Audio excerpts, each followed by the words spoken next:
Wow, that was that was tricky. Yeah, that was a tricky one there. Wow, thanks, J Case. Wow, that was very kind. Thank you, man.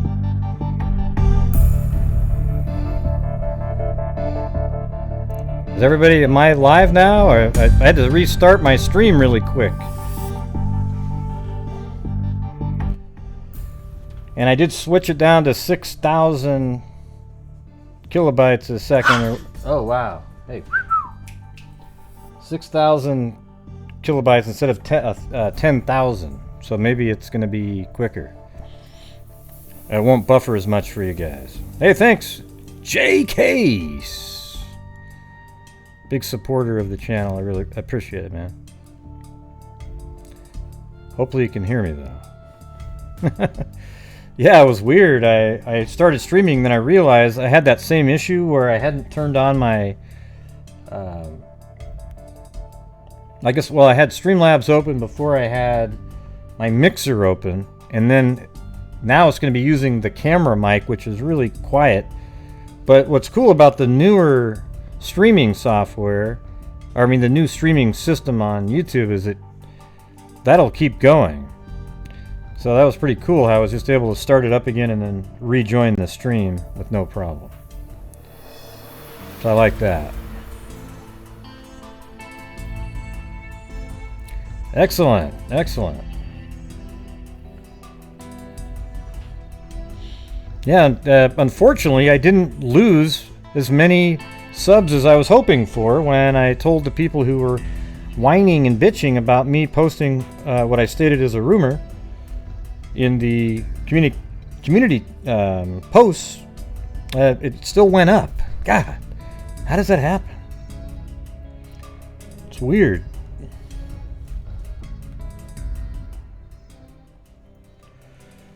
Anyways, I got a couple of things to discuss before we get to Allison's case. And hopefully, man, okay, so we have a Zozo, and there's actually another Jojo that was commenting, and we have a Lulu, and we have a Juju, Juju.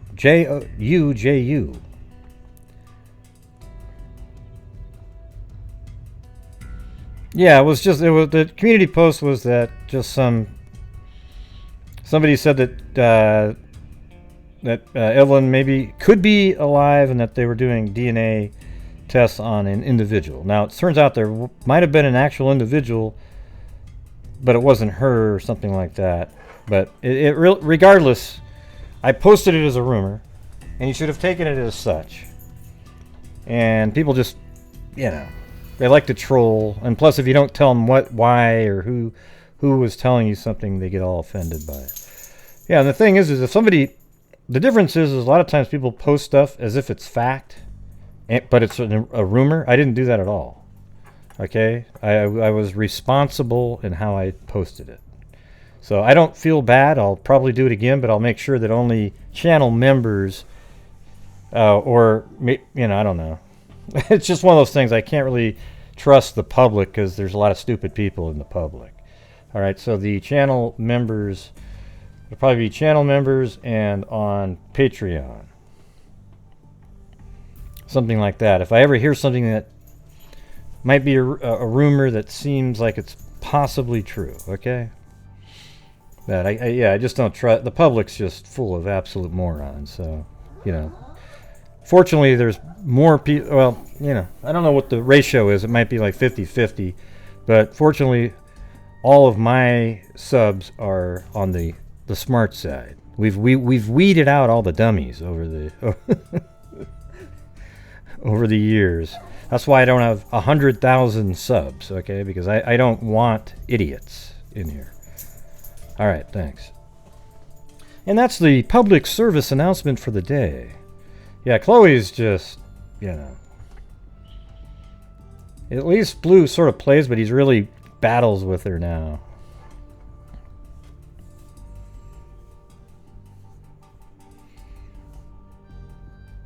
No, there's a lot of dumb questions too. Yeah.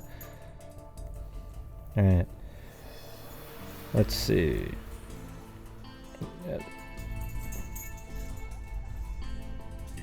Yeah, I know. That's what's funny, Abby. It was probably the clearest post that you could ever make. Literally saying the word rumor 5 times and said, I don't trust what it says, basically, but this is just out there. You know, it was like, it was amazing. But then when it would be reposted, reliable source says, oh my God. One generation. It wasn't even like the telephone game where it got worse and worse and worse.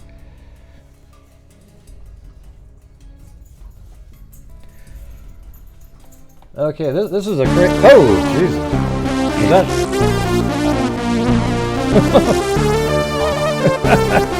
Thank you, Kyron. Wow, that did freak me out right there. Good day, stupid people. With the Australian Streamlabs voice. Yep, thanks, Kyron. And Kyron is back out doing his thing, man. The intrepid countrywide reporter. We'll have to get him. We should probably do something more like once a week, sort of a wrap up. Maybe you could drive by different places or something.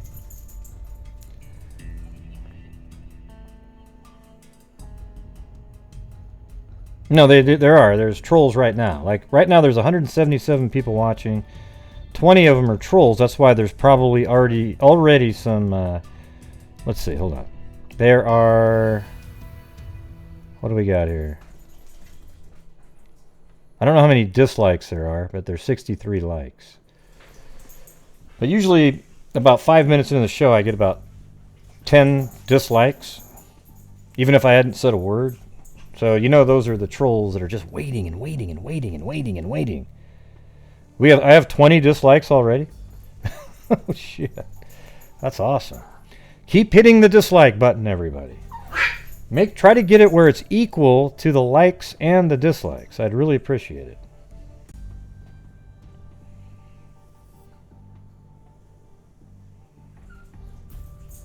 Thank you. Yeah, it's okay to, you know. Oh, there's only 4? Okay, shoot. I was hoping to get like have the trolls. Come on, trolls, hurry up. You're making me nervous. All right.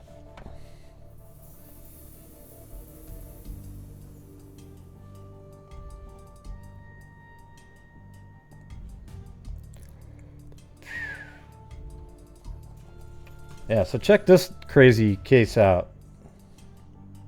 Did you guys see this one? I can't remember who sent me this in an email, but I sort of looked it up. When I snap my fingers at Chloe, she thinks I'm playing, by the way. It's crazy. Anyways, a 16-year-old girl from Middle Georgia was found in Kentucky hours after a fire ripped through her home and killed 2 people. The teenager now faces arson and murder charges. Candace Walton, 16, faces 2 counts of murder, a count of arson, and multiple counts of theft by taking, following the deadly house fire Tuesday morning. I'm not sure what that means there. Monroe County Sheriff's Office spokeswoman Ann Lewis told AJC Atlanta, I think that's Atlanta something Constitution, Atlanta Journal, something like that. Kentucky authorities pulled over Walton in her mother's stolen car later Thursday, leading to her arrest. First responders arrived at the structure on Old Zebulon Road at about 3:30 a.m. And I think I found that spot. It was hard because Old Zebulon Road continues way... I don't even know how this works over here, to be honest with you. Watch this. Old Zebulon Road. Okay, so I guess it puts it there too, but look at it, it's way over here. Look how crazy this is. It's right over here, Old Zebulon Road, and it ends right there, and it ends over here. But then, like, many miles away, way over here, it, like, picks up again. Maybe there used to be a road that went all the way across over there. I don't know. But normally you see that on streets in a neighborhood, but not like this. So this other article actually puts the wrong place in. They put it the one way over there, but I just typed in the it was Old Zebulon and Highway 83. So it's going to be one of these homes right here. And we can go to Street View. See if we can determine which one. There was two of them that looked like it could be it. I think it's this one now. It looks like they were under construction. Something was being built over there. But let me go back to the article. So when you get down here, it says the sheriff's office initially identified the two victims as Candace Walton and her brother, 21-year-old Gerald. So they thought it was the girl that they arrested.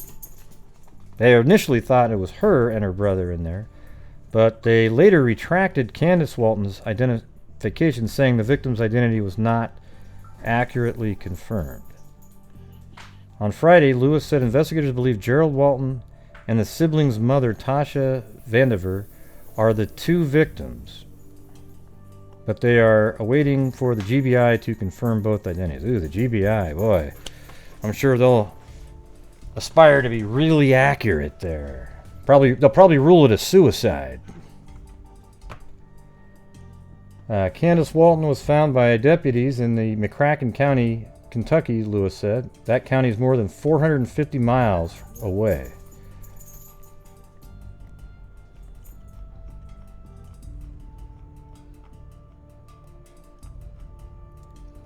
And that's the mother that was found. She was the one that died, not the daughter. So let me find a different article on this one. I'm just doing these quick update ones while people show up, and then we'll get on to Allison Watterson. Now that case is just it's one of the weirdest ones that I've covered out of the many.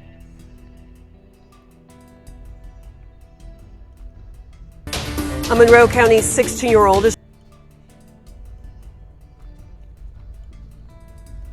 a gruesome discovery after fire. The community kitchen where the four ladies will actually share this kitchen area. Yeah, well, earlier I had a picture of the actual location, and it looked like it was this house because it had the bricks and then those color shutters on it.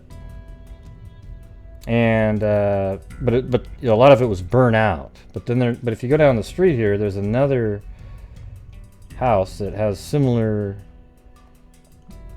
bricks on the side, and it looked similar. Let's see. Hold on.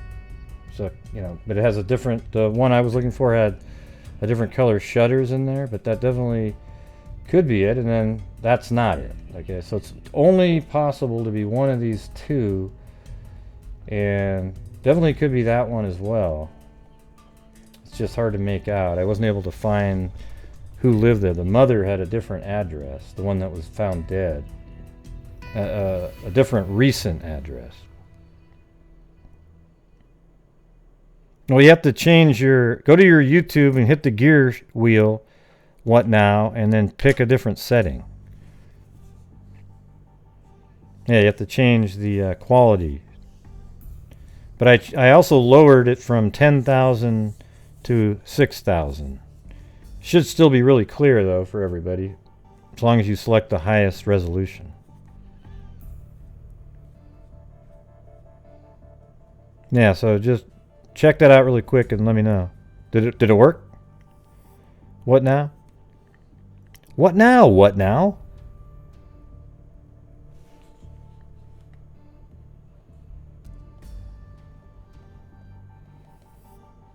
That's what I'll start saying. Oh God, what now? What now?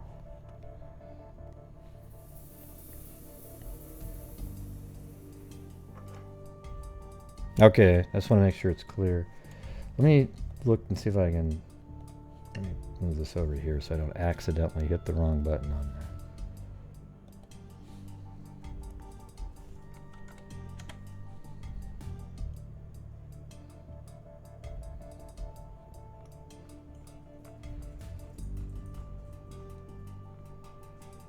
Yeah, it's weird. They got rid of the, there was this little slideshow that I could watch that had the different pictures.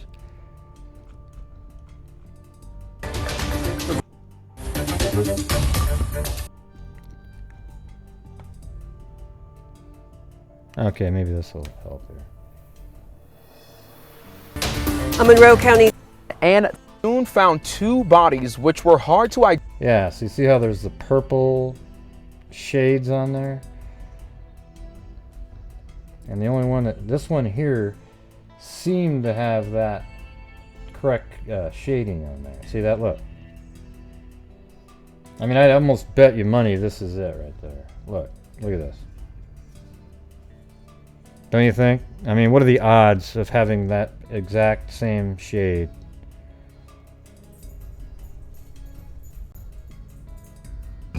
I don't know what you're talking about, Jackie. I have no idea what you're talking about.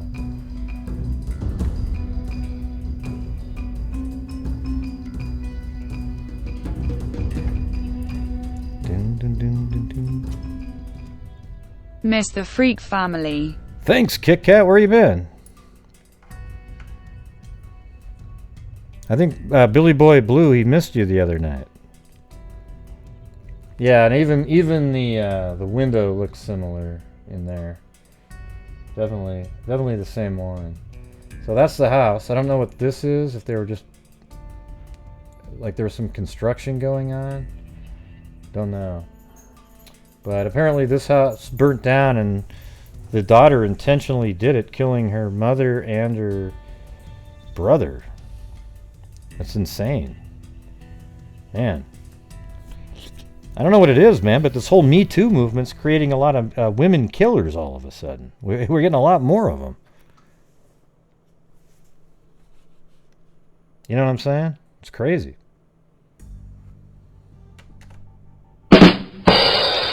Ah, forget it. You guys are...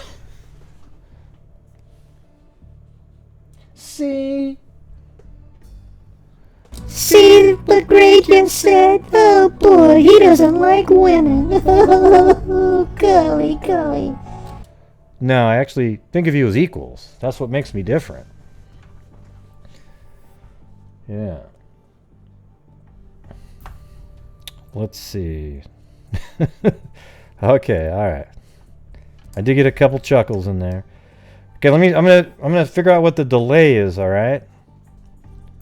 So in a minute here, I'm going to count to 3, and then when I say 3, after counting to 3, the first person to type in 3 will tell me what the delay is.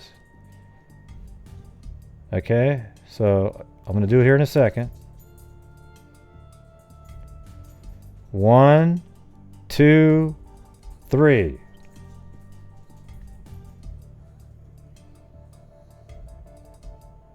I'm fired out of it now, 10 down, 15, on the better dung beard on 15, I better dung beard on 15, 20, I better dung beard on 15, better dung beard on 20, down 5, better dung beard on 30, and 30, and 30, 25, better dung beard on 30, you want to put 30, sir, 25, of them, you're out, I better dung beard on 25, better dung beard on 30, 30, now 5, I'm 35. Yep, it was only about 5 seconds that time. That's awesome. It was only about 5 seconds. So, it's almost real time. What? Oh, Blue has to go outside. Sorry, I gotta go. Jeez.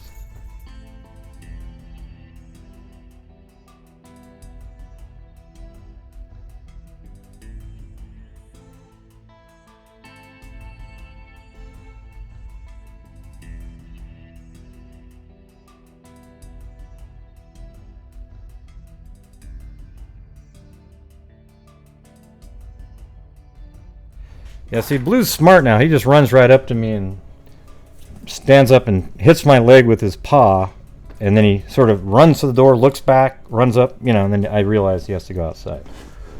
So good for Blue, man. Good for Blue. He is a genius.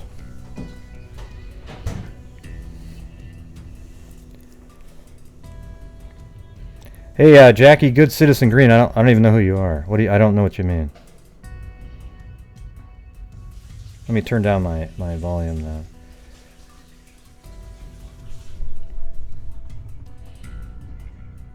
Yeah, Blue is smart. He's the only dog I know that when you can play soccer with him in the hallway, and he literally goes and gets the ball, puts it on the ground, and then pushes it to you with his feet so that you can kick it again. Like, that's pretty weird. Yeah, Chloe at this point doesn't really do anything of value, but she's funny, so she just kind of My wife's like, don't dare you say anything bad about Chloe. Yeah, that's right. I think you'd like Chloe, though, if you met her, Kyro. I guarantee it. Yeah.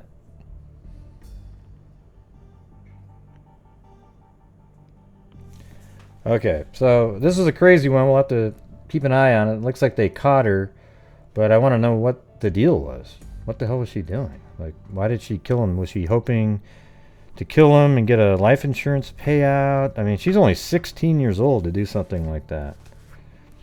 Pretty bizarre. Okay, now also there was an update in the Gannon Stauch case here. So, you know, some of this stuff makes the mother seem a hell of a lot more guilty. You know, it's like she rented a car the following day, but she actually says what she did with it. But look at it, said it's been over a month since 11-year-old Gannon Stauch vanished. Blah blah blah blah blah. Let's see, Gannon stepmother. Let me just go down to this part right here. On Monday, January 27th, the day Gannon vanished, Tisha Stauch said she drove her husband Al Stauch's Nissan pickup truck. So when we're seeing Gannon get into the car and then the truck coming back, and either that's his shadow or it's not coming out, we don't know at all. We don't know that part, but it could be. So that was on the 27th. And this is Crime Online right here. So as Crime Online previously reported, Stauch said she decided to drive her husband's truck as a way to cut down on mileage on her own vehicle. Whatever, that's just the stupidest reason I've ever heard. I mean, really? She explained that her car was leased and she would have to pay a fee. Okay, maybe that's true. Or have to buy the car outright if she went over certain miles each month. Stauch said she always has these answers that, like, if they're not true, somebody can prove you wrong, right? Stauch said her husband's truck was never at the airport, apparently disputing an online rumor. She explained, yeah, everyone knew that was his truck. She explained that Stauch left her work with a family member to the airport and never drove or parked his truck there. Okay, now here's the thing about the rental car. There has been some online speculation that Stauch rented a car on the day Gannon disappeared. Stauch claimed the majority of the accusations have come from people who do not have the facts of the case. Yeah, exactly. While she's not disputing that she rented a car, Stauch said she didn't rent the car until Tuesday, January 28th, the day after Gannon mysteriously disappeared. You know, one thing we don't really talk about that much is how do we know, well, when did she report him missing? Was it that night, or was it, what day did Tisha Stauch report Gannon missing? Does anybody remember that? When was that?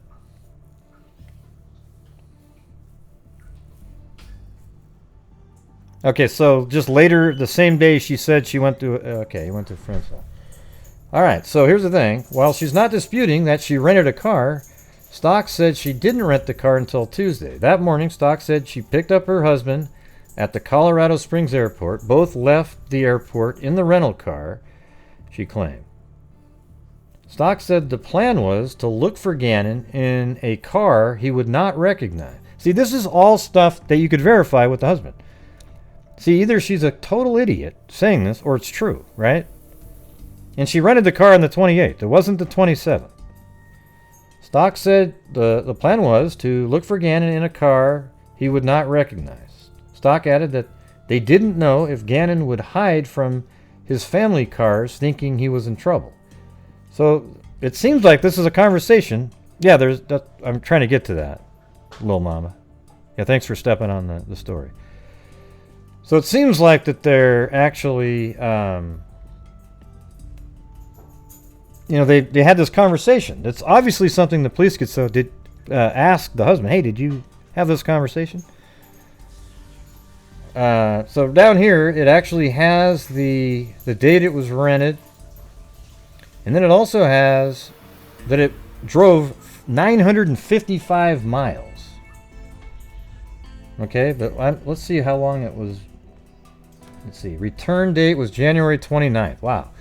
So rented on the 28th, and then on the 29th, the next day, she'd already driven that car almost 1,000 miles. You don't think that is crazy. So you start wondering if if law enforcement did some of those searches based on the GPS that almost all rental cars have. Yeah.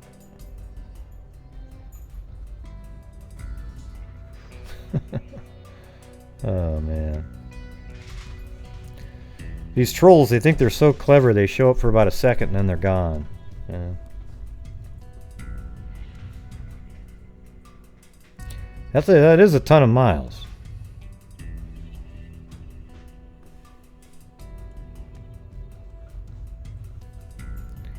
Yeah, but that's different, Cairo. So, you know, there's no reason to even bring that up, that you drive 1,000 miles.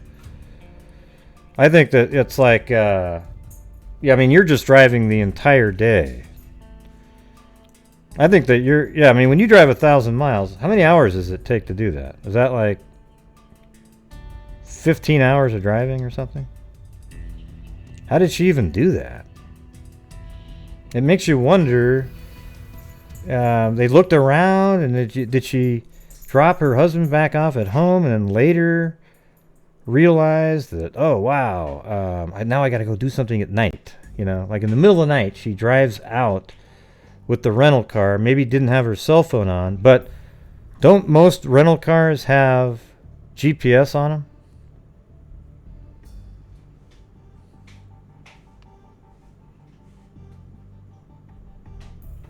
I mean, they do, right? Because it's their product and they don't want you to take off with it.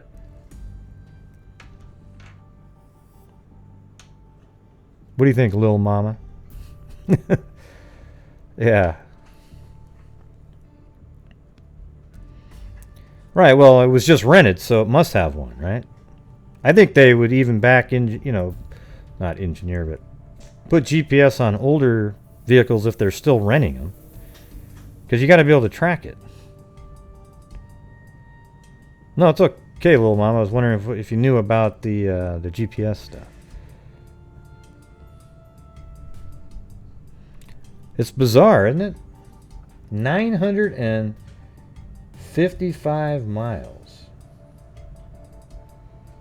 Man, that's a nightmare for the FBI, though, because it could have been anywhere. You could track the movements. She could have even thrown people off by putting Gannon's body somewhere and then just kept driving to make it look like she went really far. I know. It's like, yeah, how the hell do we even know now where the hell Gannon could be?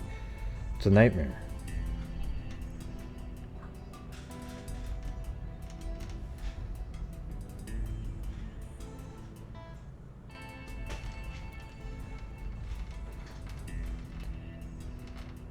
Let's see. Crime Online viewed a budget rental receipt confirmation number that indicated a white Kia Rio sedan was rented from the Colorado Springs Airport at 8:50 a.m. on January 28, 2020. The car was returned the following day at 1 p.m. So, let's see. So, for 24, 25, 26, 27, 28 or 29 hours. She drove 900 miles. Or somebody drove that car 900 miles.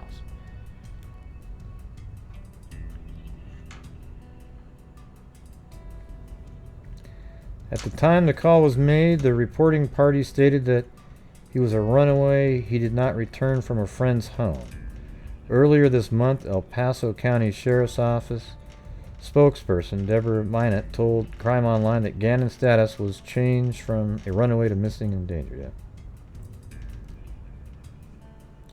due to speculation surrounding her alleged involvement, Stauch claims to have voluntarily taken a lie detector. See, here's the thing. Does anybody believe she didn't take that lie detector test?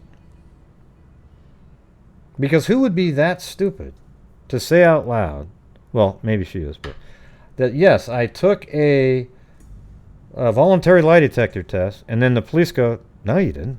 You're totally lying. I think she probably did take that. Unless she's an absolute idiot. To just say that out loud and then have the police say that... see, my thing is, I think she did take it. Because why would you say it out loud? Something verifiably untrue that law enforcement would go, well, you're lying right there. You didn't take that test. I'm just saying, I don't know. It could be that she just doesn't care and just lies all the time. But a lot of the stuff she's said so far has some wiggle room to it. Oh, yeah, so that might be it, Jules, that she took one and failed but tells everybody she passed it.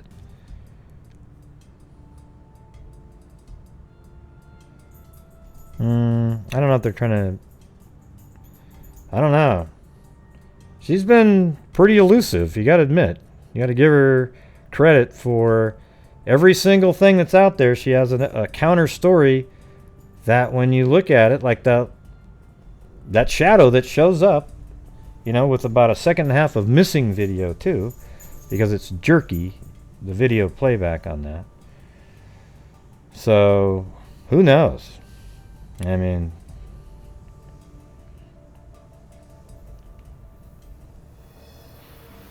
yeah, that's weird how she seems to have an answer, and it's sort of, you sort of can't dispute it somehow a little bit. Because look at right here, there are people saying, oh, she rented the car on the 27th, because boy, wouldn't that be nefarious, right? But it wasn't, it was the next day, and she proved it. And then she went out to the airport, picked up her husband. The husband knows if that's a true story or not, right? The husband knows for sure. When she picked him up, did they have a conversation about, well, I rented this because I wanted to, I didn't want to freak him out, so if we're looking for him. The thing is what do you think he was just going to be walking around on? I don't know. I think that's a really ridiculous sounding reason to rent a car. I mean, really ludicrously just almost unbelievable. That you're going to rent a car so that if he happens to be still walking around on the street, you can sneak up on him and he won't know it's his dad's car. It's kind of ridiculous. I think she picked him up when she went to the airport. She rented the car at the airport. But here's the thing is, how did she get to the airport? Did she rent the car at the airport, then take her other car somewhere, and then, you know, I don't know.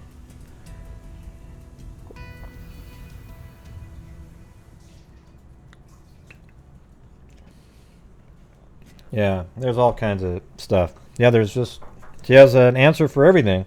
But after a while, there's so many things that she conveniently has answers to, you start wondering. Like, I don't know.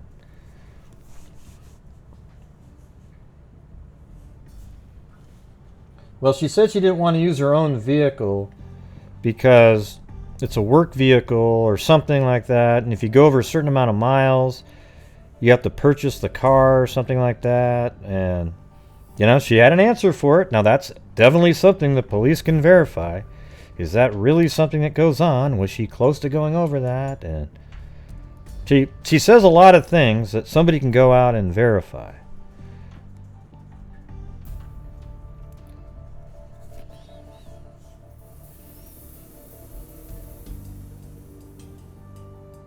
Well, I don't know how she got to the airport.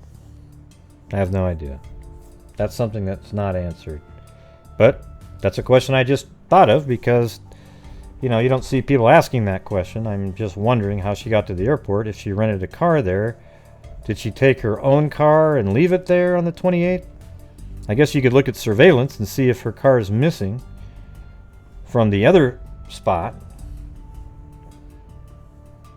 And she wanted to rent the other car to do what? Or her daughter drove? Yeah, maybe. Yeah. Uber? Oh, boy. Maybe alien shuttles. I'd rather just get an answer instead of guessing, because it could be anything. She could have moonwalked all the way to the airport, too. You know, just played Billie Jean and just, boom, just absolutely smoked a moonwalk all the way there. We just don't know. Maybe a skateboard that had a motor on it. Could have been a bicycle, a unicycle. I mean, just tons of things. You just never know. You know what I mean?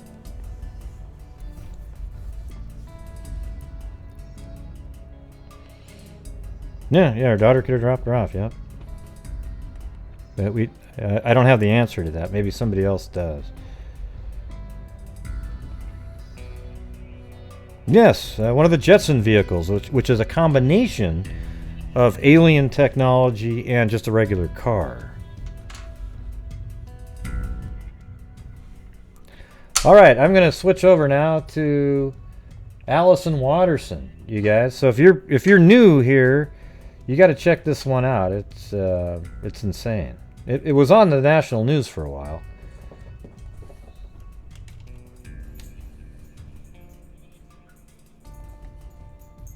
Thank you, Sean Beecham. Where have you been, Sean Beecham? I haven't seen you in a while.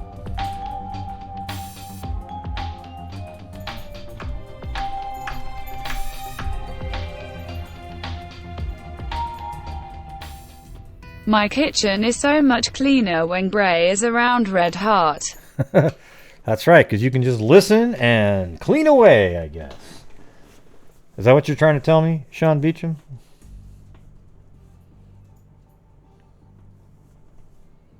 VVV. Val's Variety Venue. Okay. Let me get open this, I'm going to go open up a timeline that I like to use for it.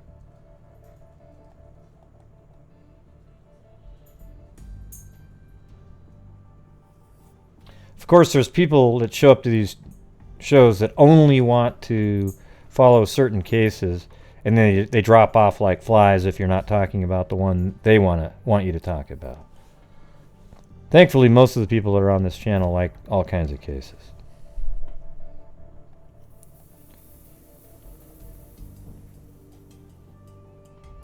Yeah. You know what I'm going to start doing? I'm just going to start removing people when they come in and just make a comment about a random crime that has nothing to do with what we're talking about.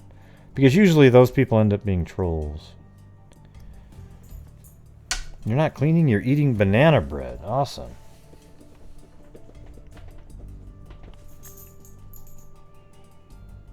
Yeah. That's it's crazy.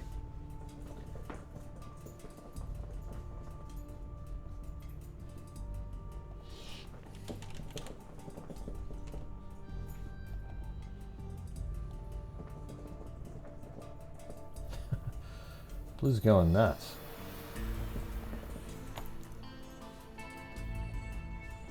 Okay, so there's a guy named Trevor that put together a timeline here. So look how wild this one is, alright? So at 4 p.m., Allison leaves the house. I actually don't have her house on here. But she leaves her house and is in regular contact with her mom. And this is on December 20th. And let's see, I think that's a Friday, if I remember right. Let's see. Yeah, Friday. So Friday, December 20th, she leaves her house at about 4 p.m. and is in regular contact with her mother, who is Misty Watterson. Okay, and I've met Misty Watterson a few different times, and basically I was out there the other day with her and her sister and some other people they put together a bigger search, but they were coordinating it, and then we went off on the side and flew the drone around in different areas.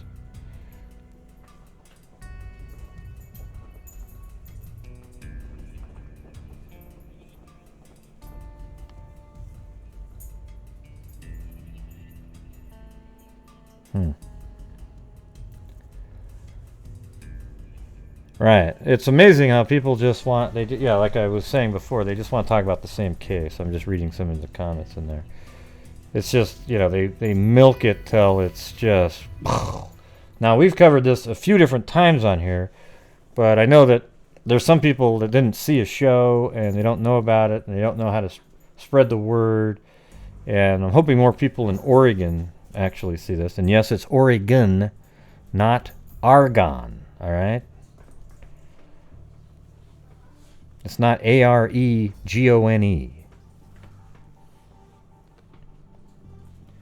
So Ben and Allison go to a friend's house in North Plains. So this is on Friday. She leaves at 4, regular contact with her mother. Then they go to a friend's house in North Plains, and the house is actually where they went, is actually right here. I think it's owned by the same people from there. I don't know. It's weird because the address listed for the guy named Charlie is right there, but apparently this is the location where they were partying right here. So I'll just put down party location.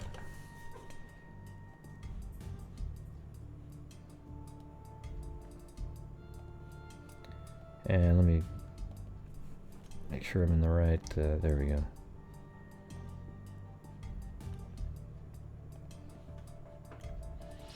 So that's where they were partying. And that was on Friday. They stay overnight and through much of the next day. Okay, so they stay overnight, and then on Saturday, they're there for a lot of the day. And then early in the evening, they're picked up from a friend's house in North Plains, that same area, that same house. And they were picked up by one of Allison's friends, and they were then driven into Hillsboro. So this is where they were picked up. And so on Saturday evening, they were driven into Hillsboro, which is over here.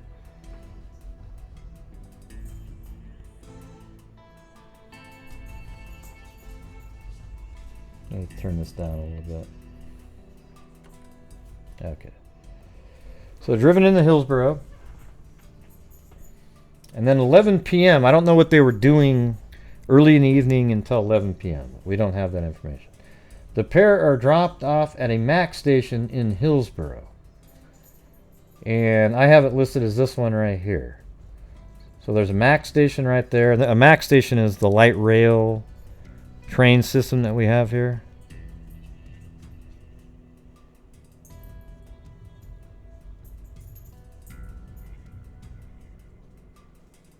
Yeah. Yeah, I was covering this. I went out there actually on Christmas Eve, too. So we might have mentioned it even on Christmas Eve, and then no, I must have been Christmas Eve night, because I was there at 3:30 on Christmas Eve, and then I came home, and then I think we talked about it that night, and then I went out there again on Christmas.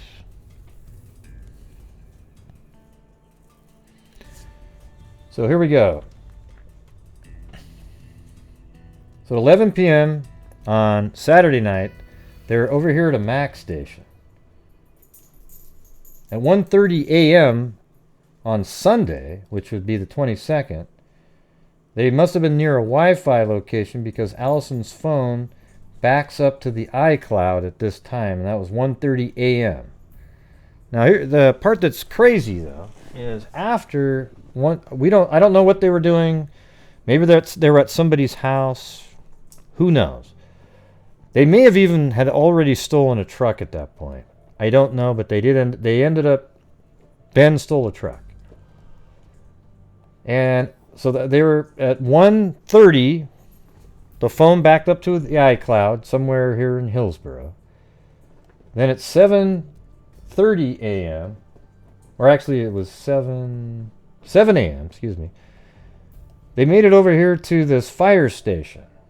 So here's what it looks like. I actually drove in here with my GoPro camera and walked up to the door, tried to go in. I parked right there and then went over to this door, and nobody answered or anything. But the pair is at a fire station on 25th Avenue in Hillsboro. They ring the bell on the door and interact with the fire crew. and asked to use a phone. The story is that they were robbed and need to make a call. So they told the fire station, hey man, we were robbed, we need to make a phone call. Fire crew lets them in to use the phone. I'm going to move this over here. Let's see.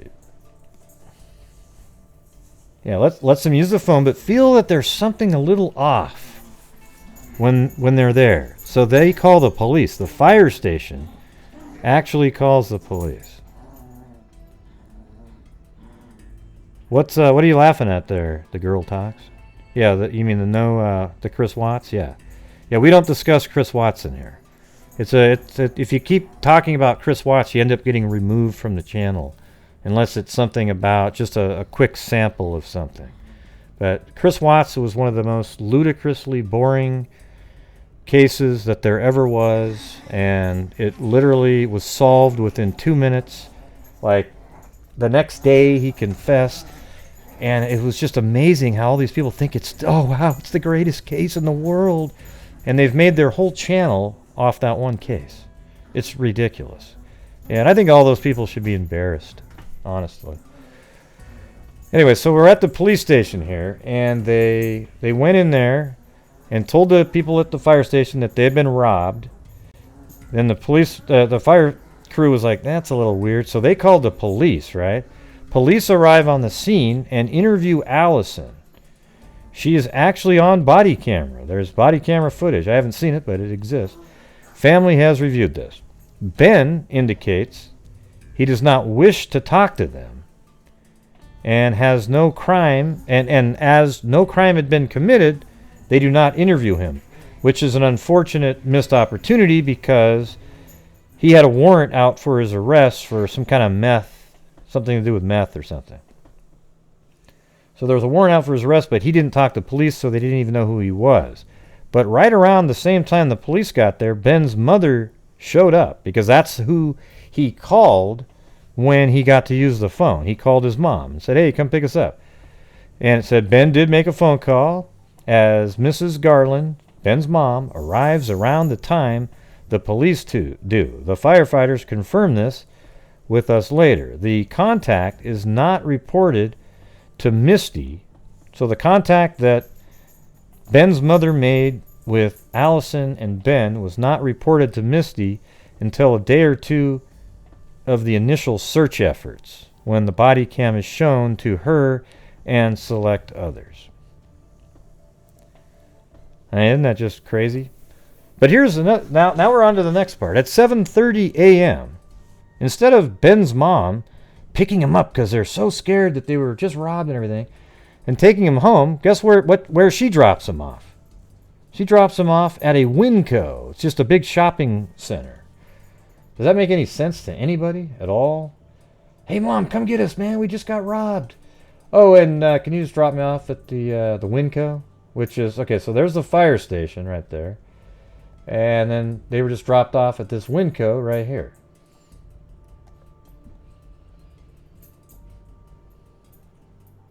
And this is what a Winco looks like. I mean, it's in a mall.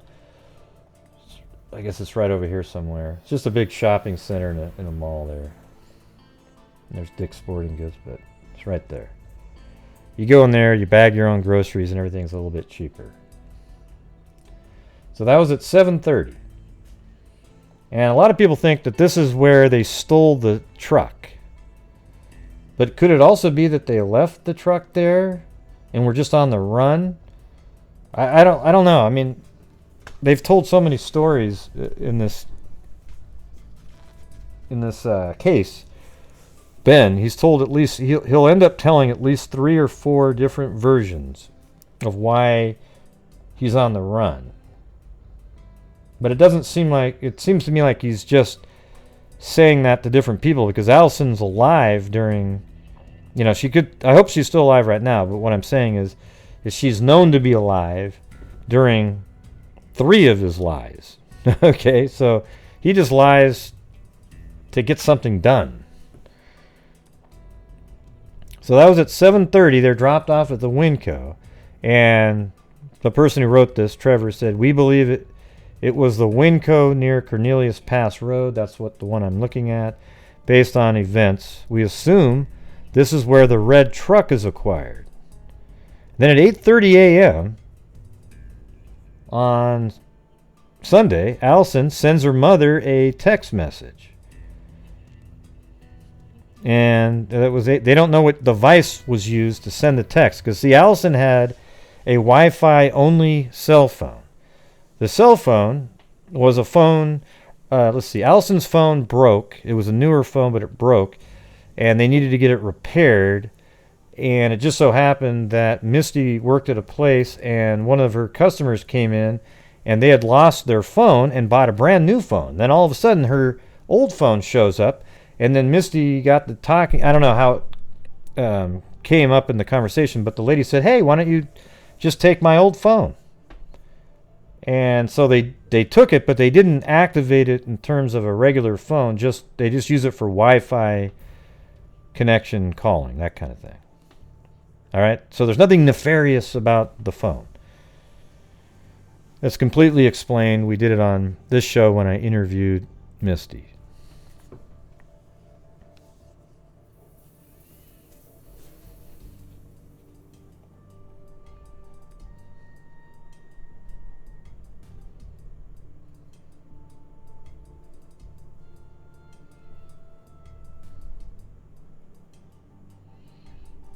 I'm not sure what you guys are talking about. This BBT Boston person. Don't know. Yeah. And listen, again, I'll repeat what I said earlier. If you're one of the idiots who, when you saw my post in the community section today that I said, this is a rumor, don't hold a lot of weight to it, it's a decent source, but it's just a rumor over and over again, and you're one of the people that got pissed off that I put that out there, just unsubscribe immediately and just don't watch my channel, because you're an idiot. All right, that means you couldn't even understand what that meant. Like, yeah, just take it with a grain of salt. If it, maybe look out for something like that. That's great. But if you got all offended by it, you are just a really dumb person. That's all there is to it. Because I didn't do anything wrong at all. I just did I was just posting it for my community on YouTube. Just, hey, everybody, keep an eye on this. This is a rumor I heard. And if you actually thought it was something else, wow.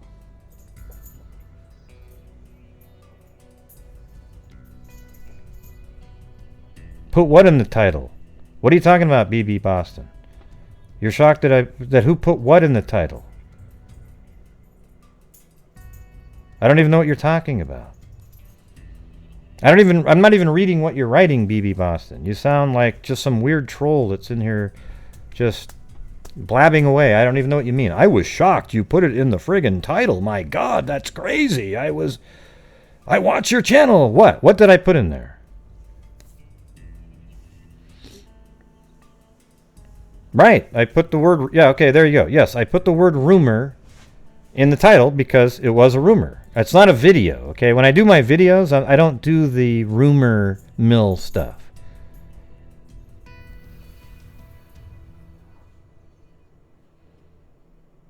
Yeah, well, that's true, Sugar Ant, because you're one of them, all right? So we're going to have to hide you on the channel. Good luck with you and your search for somewhere else. All right, thank you. Appreciate it. Join the panels of the haters. That's fine with me. Good luck.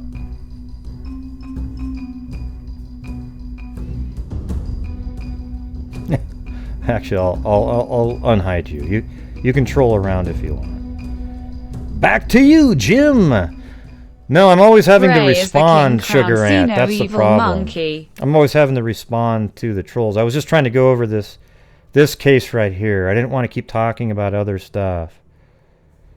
Okay, great. You agreed. Excellent. Awesome. I wasn't able to read your comments, BBT Boston. All right? I just saw that you were blocked and your comments were removed and things were going on. Okay?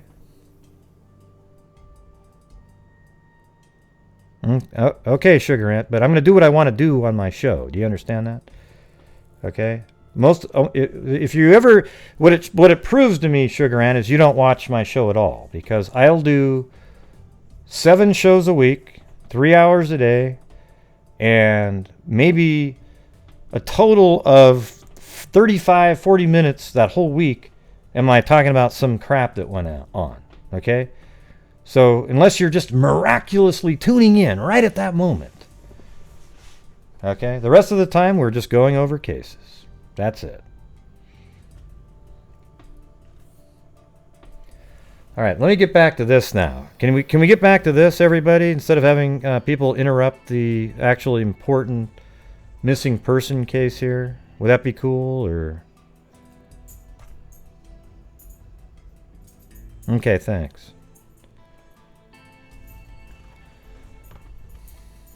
So where the hell were we now? Okay. Right, so at 7:30, you remember they were dropped off at the Costco. Then at 8:30, Allison sent a text message to her mom. And then we start getting to some really weird shit going on here. So that was 7:30 a.m. And then 2 hours later, which isn't, to drive this far, you could do that within 10 minutes probably. But their car is right here on surveillance camera, and here's an image of it right here. See this image? And this is just a parked truck. This is their vehicle, and apparently they're both in the vehicle in that shot right there. And that was taken in this parking lot. It almost feels like that truck is parked right where it was parked, and they were right there. But what were they doing there? It almost feels like they were hiding from somebody looking for them for a minute. Because it's not like you're going to be driving around in a parking lot over here to steal something. It just doesn't make any sense, okay? So they were in here, caught on surveillance at 9:30. And I'll read what they wrote in here. We assume the truck was taken to a known location on Collins Road. Okay, yep. And that's up here on Collins Road, right here. So from there, all the way down here, where was that? Right here. Right there, and I'm panning out. It was taken all the way up to here on Collins Road. And I think it's actually a house way back here. I think it's this house, not this one that I had. I think it's this one right here. And let's see, I think I might even have... Let's see if I can find my GoPro footage from that. Because I just went out there 2 days ago. On that road. It's pretty creepy. You guys want to see the GoPro footage?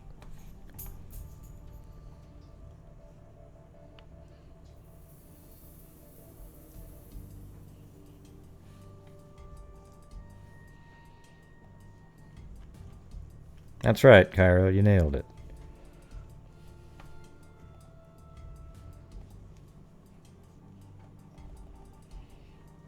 Okay, that was on the 20th. I guess this was yesterday. That's funny.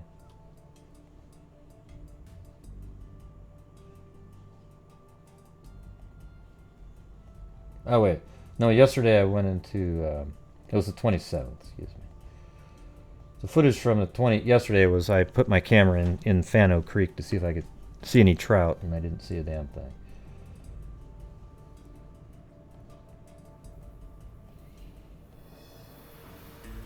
Okay, I'm going to just zip through these. I got just tons and tons of footage that day. I think it might be this one. Yeah, here it is. Collins Road. Collins Road. I'm driving back up to where apparently the car the stolen truck was left that first. Look how creepy this road is. It's just so narrow. Night. So if you remember, I didn't see any trout. Ben and Allison apparently drove up this road. And I think it's not too far from here, actually. So let's see if I can determine where this is on this.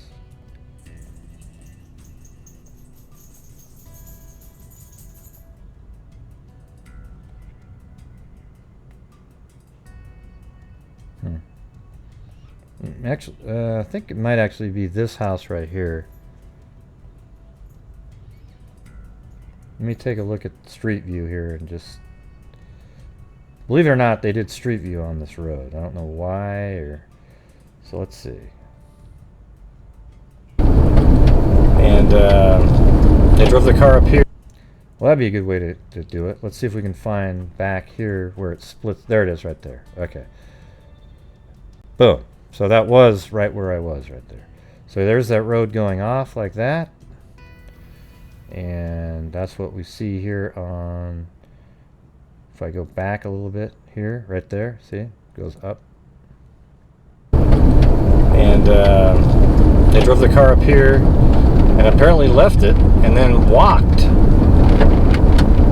back over to the area, which is crazy because it's only a half mile or 0.6 miles to walk through the woods. However, it's about 8 or 9, maybe even 10 miles to drive it. And look, there's a Allison Watterson sign right there. That's a sign. See, way out here, there's even an Allison Watterson sign. Okay, 17. So here we go. This is where you go up. So let me go to Street View here, and I'm going to put a pin on the ground. Then I'll know exactly where this is, instead of guessing. Sometimes when you pop out of Street View, it puts you in a weird place. Okay, right here.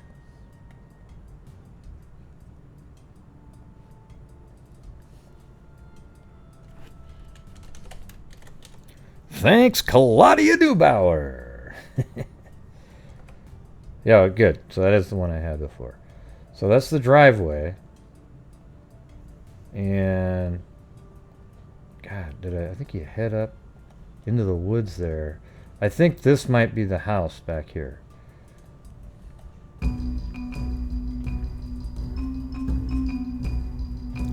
Doon to doon. Claudia Dubauer. That's one of my favorite names. Hey, thanks, Jenny M. Oh, I appreciate it. Is that a pit bull? No, that's a bulldog. Alright, so it's up this road right here. No, not this one. It's not this one. So that wasn't it. Oh, maybe I was the wrong one. So now let me do this again. I think it might have been the right one. Well, let's see. Maybe not. Thanks, Gray. You're my favorite Kinda hoping it's on YT.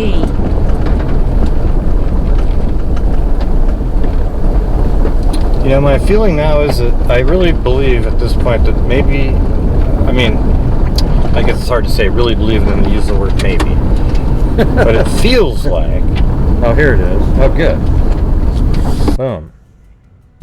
Dan and Allison were being chased by somebody. Well, maybe not. Maybe not.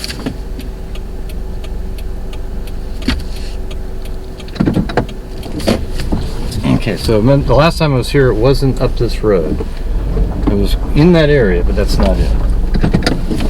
Okay, it's down here. I was just given the address of where that was left. I don't even remember those cars driving by. I feel like they were being chased by somebody. Every single thing points to that. Now, you could say, yeah, they were on drugs. Paranoid situation. But, I mean, it lasted a long time. Yeah, like 2 days. I feel like there really was somebody chasing them, based on some of the other stuff that I was shown today. Okay, now the address is right there on one of those mailboxes that we just passed. Yeah, so just off to the left, there's a mailbox that has the address. I don't know if that means it's... But it means, I think it means it's up this there road. as well, and it's a little bit further. But the address that I was given is up, probably up that driveway again, and then it changes. I'm gonna drive up there. Screw it. Yeah. Gosh. Man. I know it's kind of creepy out here and everything. I knew that was a bad decision once I did it, though. And then I gotta get it through this. I'm gonna get another one of these GoPros, though. They're sweet.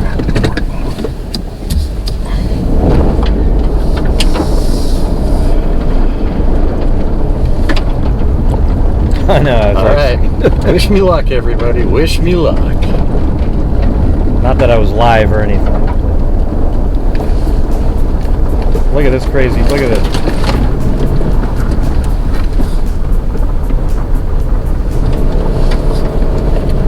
So this is the road they drove up here with the stolen vehicle.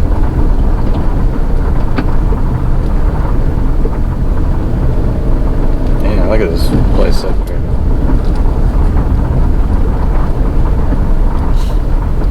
Looks like some trees have fallen down. Wow. This is really dicey up here. It's just forget it. Now look at this. Okay. I'm pretty sure it's up there. Back up here. Look at that damn road up there. See, that house down there isn't the one. Apparently. So let me see if I can. So that was right there. I'm pretty sure that that's the one that we're looking at is this one. Does that make sense? Let me just kind of take a look at that again on the video. So it goes down there. There's a little field there. Let me just see.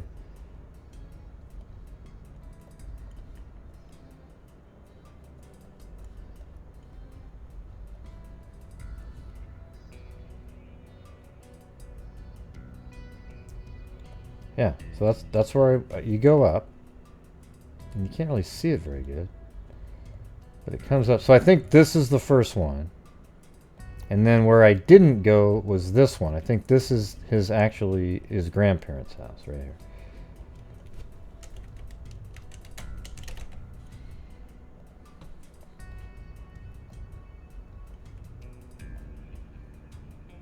I'll back it up again. Look how dicey this is falling down. Look at it. I mean, this is ridiculous. I mean, I can't imagine in the middle of the winter trying to get out of here.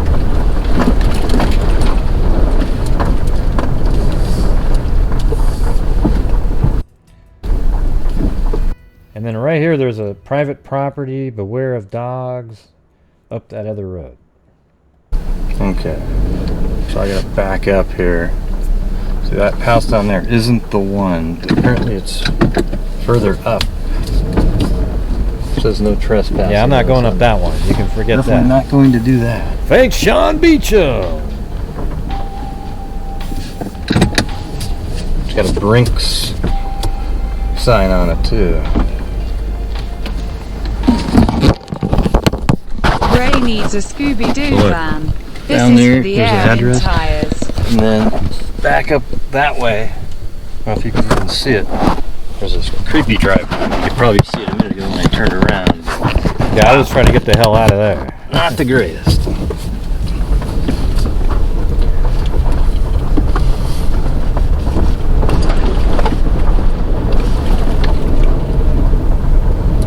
Pretty nice house right there, though. The one that was listed. The other one seems like it's, you know, it's a little dodgy. It looks like they don't want anybody to go to the house. It's got a no trespassing, Brinks. The address isn't even listed, but there's a mailbox right down here. I'll turn the car towards it. These mailboxes lists that address. Okay, so that means that's probably that other address. True that, yo. Or the other road that goes up there leads to that address. The one that had the private sign. No trespass. Okay, so I'm going to head back towards... I feel like I'm driving Pumpkin too Ridge fast Road. watching this. And then I'm going to drive by. Earlier I had my body camera on and I held it up. But I'd like to show you guys the... Now it's the Subaru. There's a fence that had an opening in it. But then the coat was found right where there's this blue ribbon. Okay, I guess they marked it with that. So you actually fly my drone right in this area out that way. Let me see if I have any of that. I'll just keep playing it. I don't know where. And I don't know. I think looking out here might not be worthwhile because it feels like she made it back into the area where. Yeah. So here's the thing: is this is where the grandparents' house is right here. Could you know? I was given the address that leads up to here, okay? But the other one was there, so just somewhere around in this area. Look at the distance here. It's not far at all. To walk through the woods, and I guess you come out in a field, and then you can just kind of... Let's measure it. So that's only 3/4 of a mile to get to where the phone call was made. But check this out, everybody. To drive there, you have to drive like this all the way around. All the way down here like this. All the way down here. Take a left. Come all the way up like this. Take this left right here. Drive all the way up to here. Take a left. And then up into here. It's about a 12-mile drive, but a 3/4 of a mile walk. See the difference? And the timing is how you know they didn't do that walk. They didn't walk all the way around. They walked right across like this. So I'm going to get back to the timeline here. And so, let me read this part again. We assume the truck was taken to a known location on Collins Road, though it is possible that was not the path they took, as this is merely guesswork and putting pieces together. Okay, if they did go here, it is a short walk through some wooded terrain to arrive at Shipley Road, which leads to Pumpkin Ridge. Alternatively, the truck could have been taken up Pumpkin Ridge and stashed and then moved later. A neighbor does indicate his wife saw the red pickup at the property above his on Collins Road. So a neighbor did say they saw the car on Collins Road, and his Ben's grandparents live up there. So that makes sense. And also the Washington County Sheriff's Office has been up there. We also know that later in the timeline, the truck is taken from there by Ben on Monday per a resident and driven off, where it is later located at his friend's house where he was taken into custody. So later on, Ben takes the car from Collins Road over here, drives it back over to a friend's house, the stolen vehicle. And then later in the timeline, when the police show up on the scene, they arrest Ben there on his warrants, and they see that he's also stolen the truck. But it's here they find it. So it's weird that you wanted to misdirect them some reason and bring the truck over to here. And it's the father that drove Ben up there. But we got to get back to the timeline. So forget that part. Anyways, the truck was put up here, the stolen vehicle, and they walked across. So this is still Sunday morning. Sunday morning is when the stolen truck was left here. And keep in mind again, at 9:30, they're down here in that barn, or this farmland here, on surveillance footage right here. So keep that in mind. That's at 9:30. And then just sort of assume that they drive up there. It's like 10:15. Then they walk across here. Then they get over here at like 10:45-ish. And this is where they go to a neighbor's house. Now, I've actually talked to this lady now. Sally. This lady Sally right there. I've actually spoken to her about it. And she explained, we talked for like 30-something minutes. She didn't want it recorded or something, but I might call back again and see if I can get it recorded. But she really described the whole thing.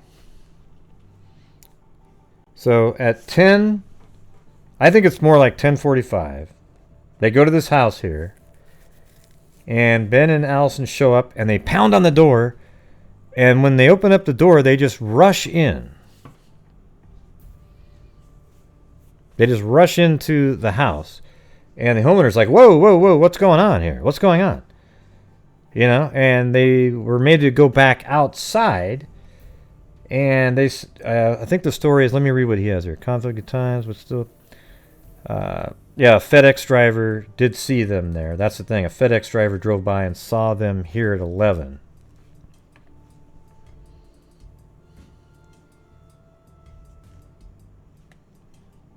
Yeah, so what Ben tells these homeowners is, hey, our car broke down. And then he said something like, hey, I can give you a ride to your vehicle. Why don't we try it? And then he's like, no. And then they started leaving. They go, okay, well, you can use your phone and you can call whoever you want to call. And so Ben was outside with Allison, and he kept putting Allison behind the vehicle so that people on the road wouldn't be able to see her. She was hidden.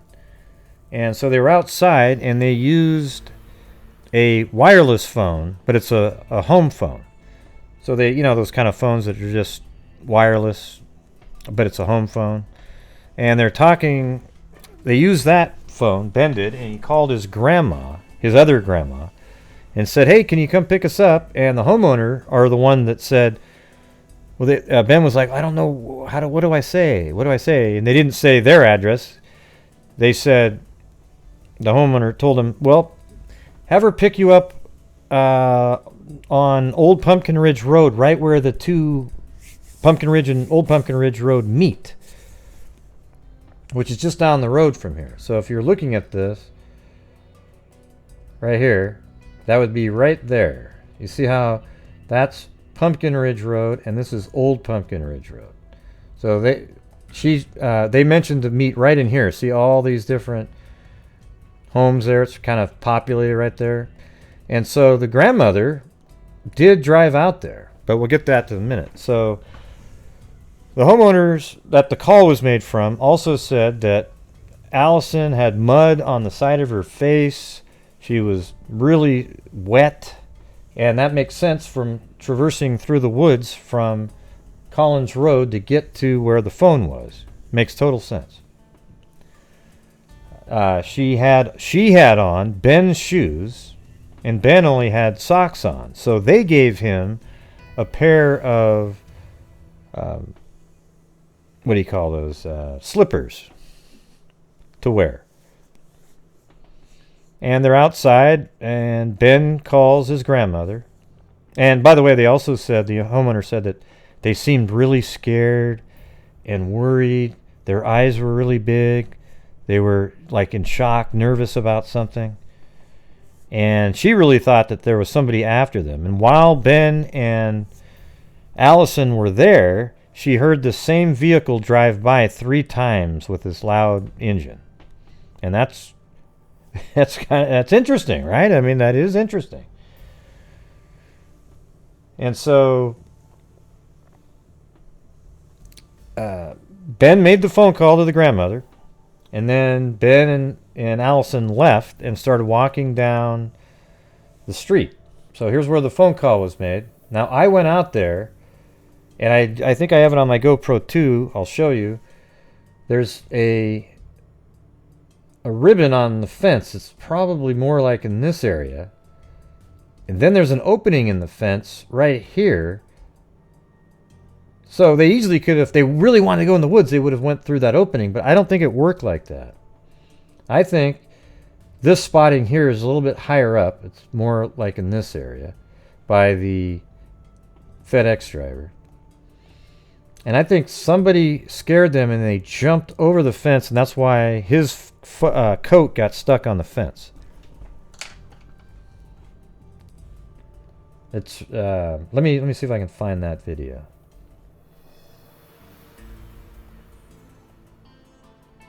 I don't know if this is it or.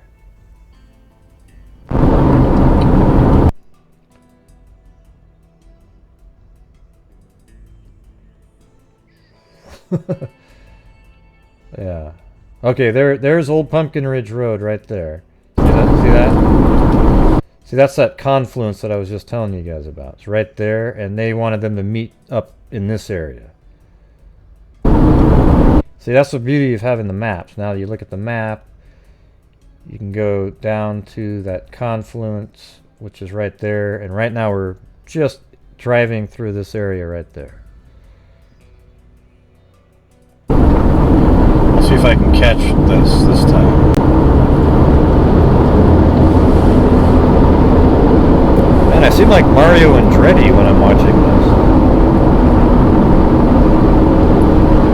So we now know the precise location of where the... Yeah, Misty and her sister took me out to and showed me exactly where the coat was. Jacket was over the fence.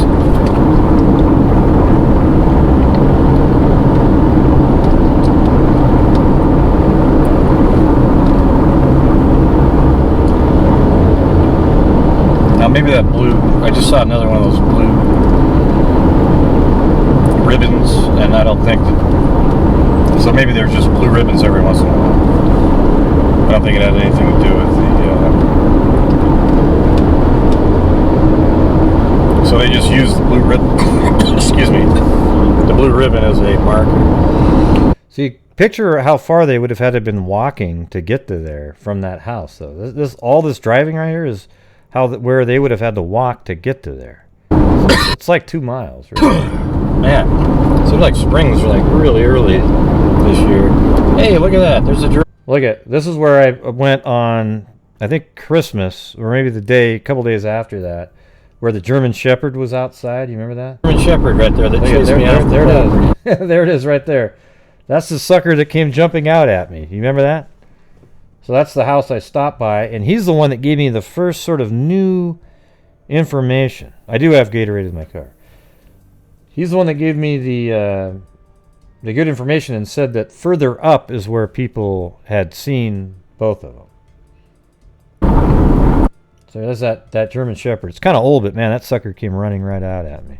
The other day. And remember, when I was there, that guy told me to go up the road, and that's where people had seen Allison. Yeah, you don't need to announce that you're back, you know. Just start typing again. Nobody's going, God, where's Jackie, man? Is Jackie coming back? Oh, God. Okay, I'm back, everybody. Yeah, you don't need to do that. Nobody needs to announce that they're back. Just make more comments, and then people say, oh, look, they're back. All right, here we go. And Ben. Now, I think right coming up here, we have one of the locations. Let's see. I just want to make sure. Yeah, see, it's right around in this area here. Watch. Yeah. Alright, I think just right back there, that's right, was the blue ribbon. And then they were saying, well, look, but right here, you could just walk back behind the fence, right? Yeah, right there. See how the fence, there's an opening right there? See that? That's where she was like, well, they could have just gone through the woods there. But see, I think they were in a panic mode. And let's see if we can find that blue ribbon. It's not big. Well, let's see if I make it really big here.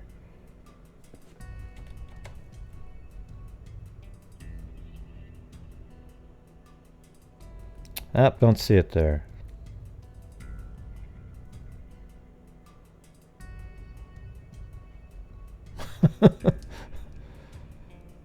No, I'm not touchy, Jackie. I say that every single time that anybody says, hey, I'm back, everybody.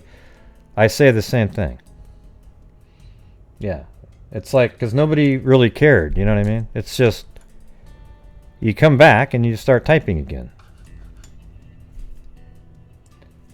But I say it all the time. It's part of the humor. The, you know.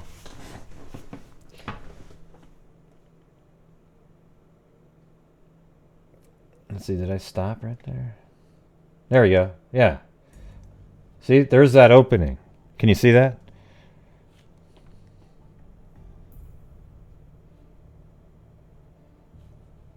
Right there. And so just down the road from there, I think it's right in this area, there's a blue ribbon, and right on the blue ribbon was where the jacket was laying over the fence.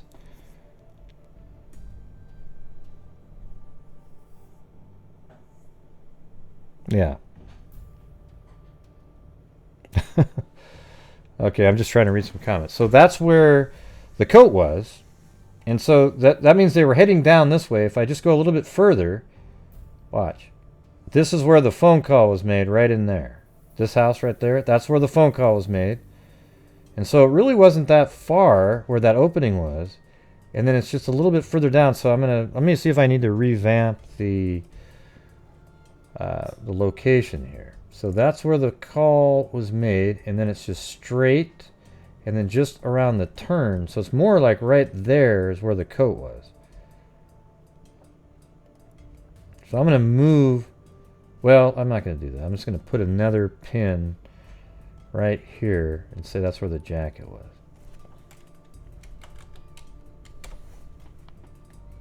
So it's right around in that area is where the jacket. All right. So 11:25, the FedEx driver coming back down the hill sees them in the road around 18800 Pumpkin Ridge. And see, that's the thing, is that's right around this area. So I don't know why the jacket would be there. And then they're spotted here. Like, what was that? Did they run back there for a little bit and then come back out? Because that is quite a while. See, it's 11:05. They're spotted right here. And then 11:25, they're spotted here. So maybe they jumped in the woods and then came out again over here somewhere when they saw that the car had driven by. Maybe that they thought was following them. That they didn't go back and get the jacket because they just want to get the hell out of there.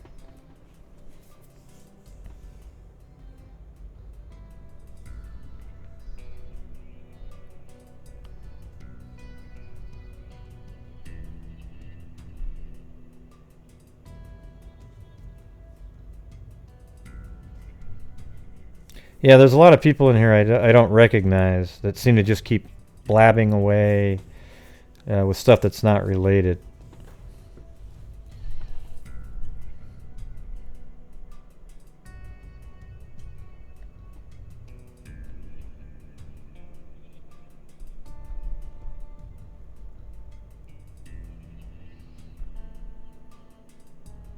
All right. Are you guys still interested in what we're doing right here?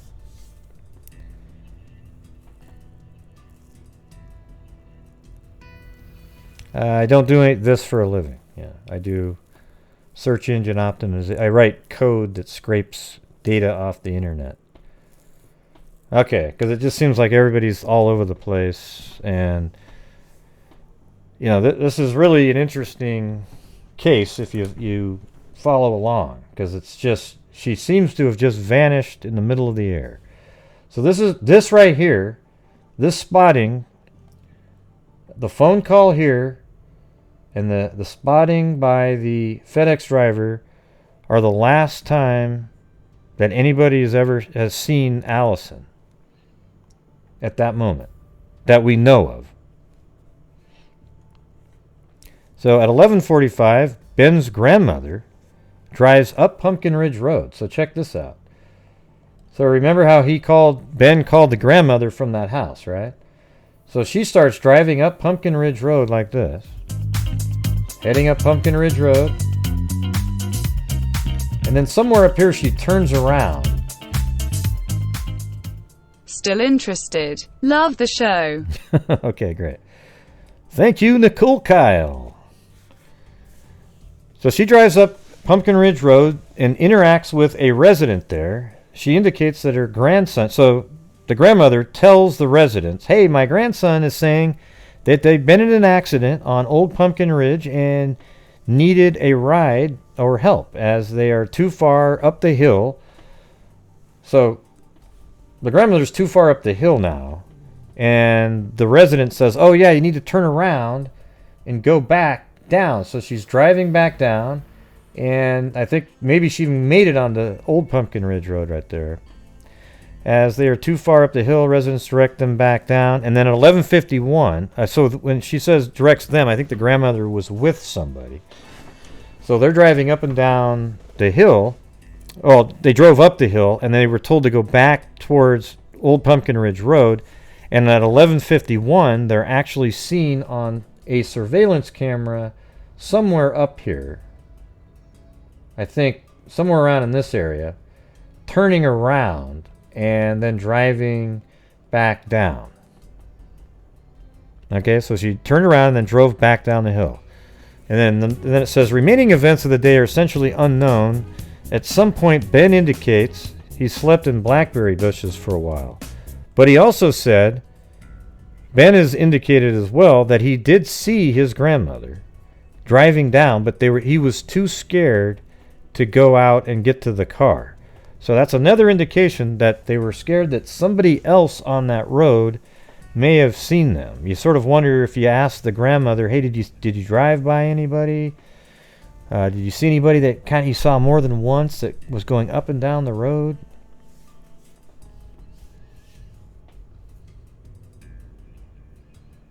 Let's see. At some point, Ben indicates he slept in blackberry bushes for a while after losing.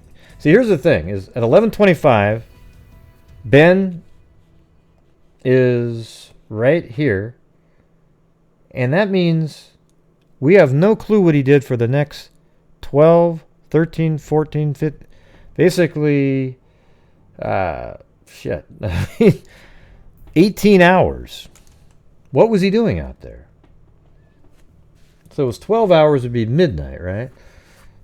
And so at 7 in the morning, the next day, so this is 11:25 a.m.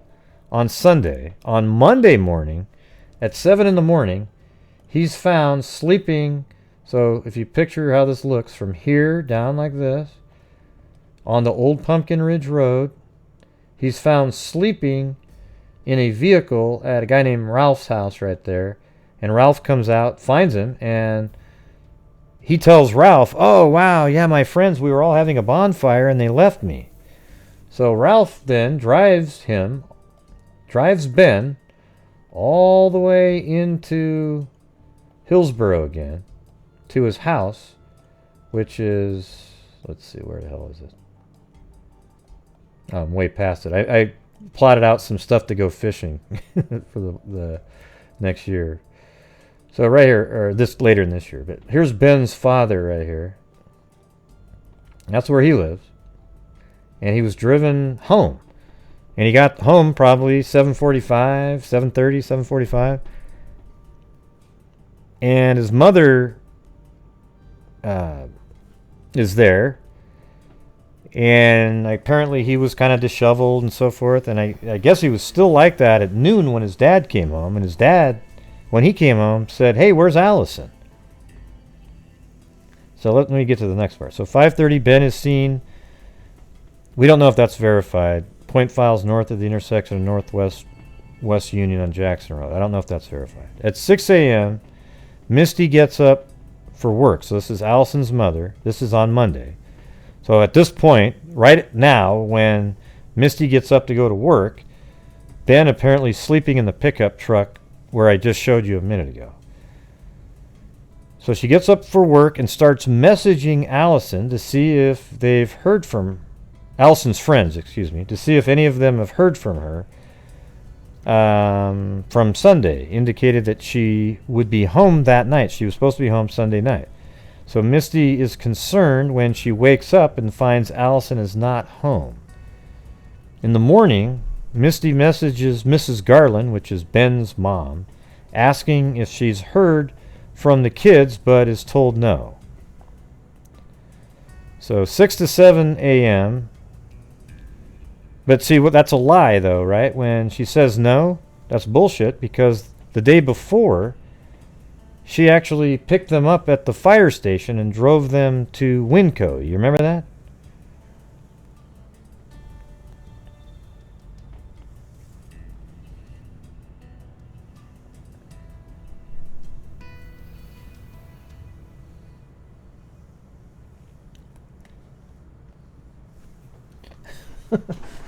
Yeah. So anyways, from 6 to 7, Ben is found in Ralph's pickup truck, as I showed you before.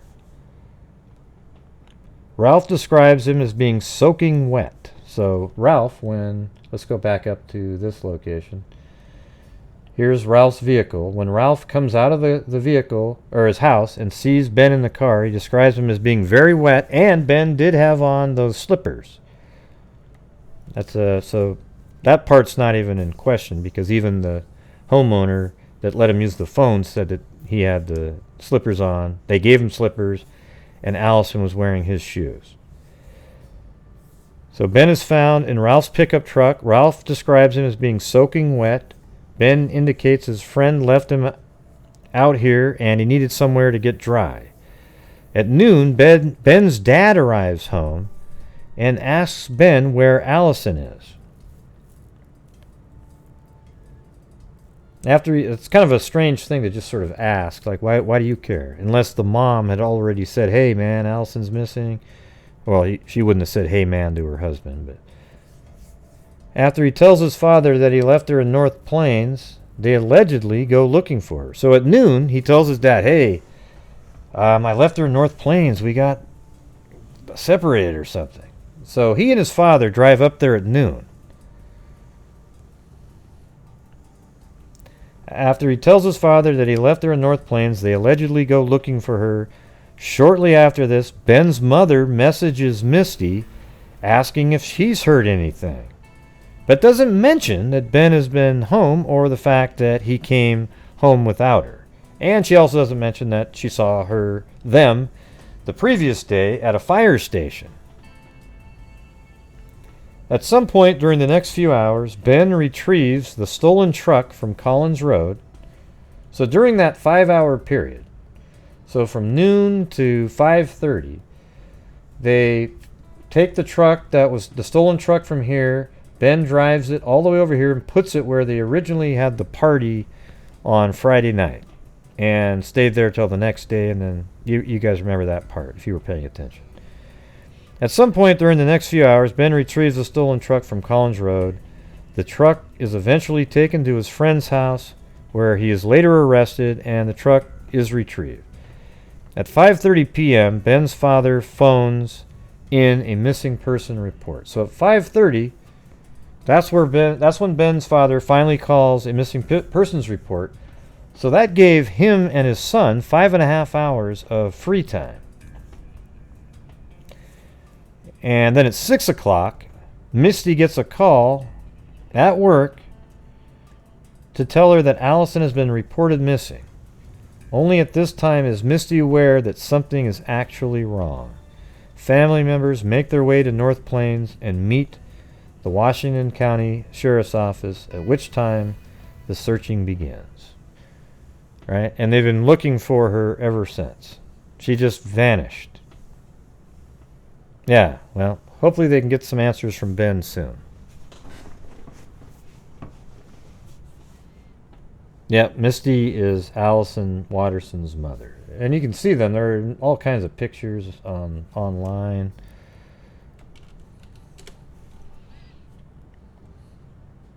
You know, you're just going down online. This is her aunt right there.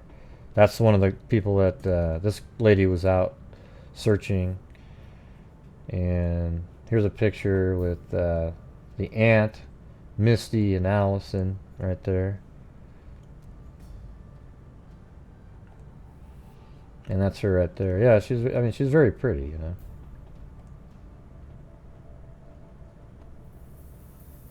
And that's Misty and Allison right there.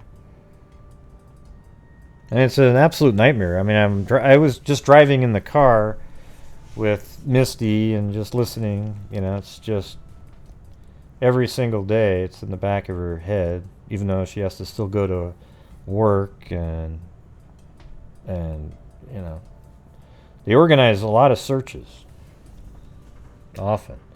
This is Ben right there.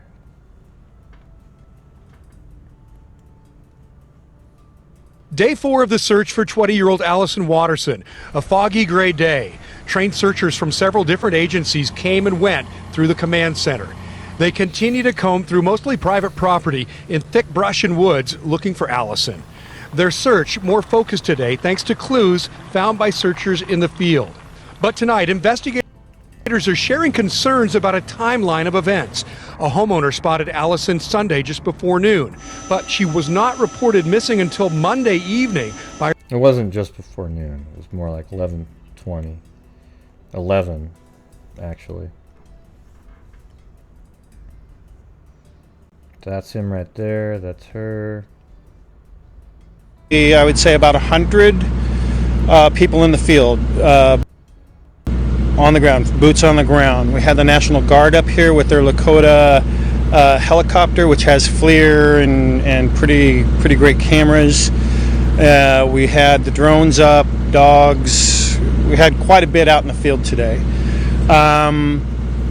We have gotten some information that is going to kind of refocus the type of searching that we're going to be doing. So we will be out here tomorrow, but we're not going to have any assignments for volunteer searchers. Super appreciate everybody that has been. I think they found just that jacket coming out here. It's been fantastic. But the focus of our search is going to be a lot more. It's going to slow down quite a bit, and we're going to really need to have just trained personnel doing that type of searching.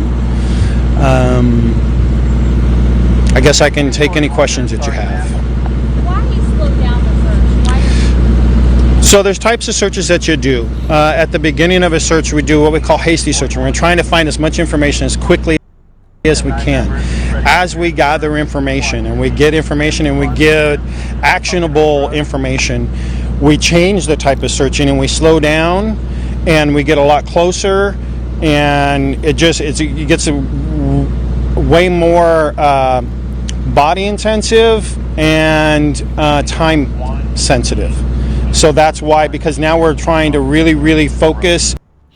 Yeah, see, that's the thing, is more of the evidence leads to me thinking that there was somebody after them. Everything that they were doing seems like that. And I think he knows more. I think he probably knows who was after them, but he doesn't want to say anything because it maybe puts them in danger. Yeah, but maybe the people that were after him, when they were chasing them, caught Allison, but they didn't catch him. And that might mean it gives her a better chance of still being alive. If Ben's the last one to have seen her, then there's not as good a chance, because that means he knows and he's hidden what he did. But if it's somebody else has her, it's possible she's still alive out there. That's just my opinion. Bang on, Gray. All right, I'm banging.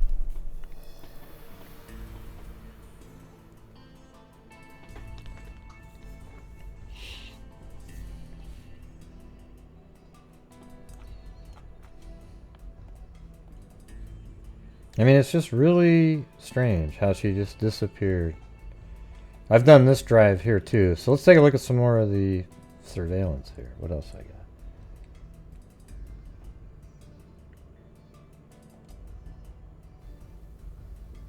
I mean, I was all over the place out there. I don't even know where. How's that for a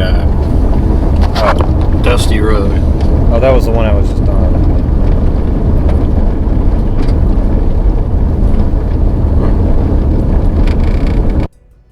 Feels like that the way we're driving.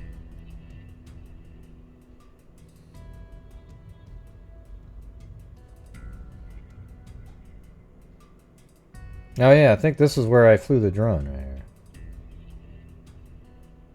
Yep, right here.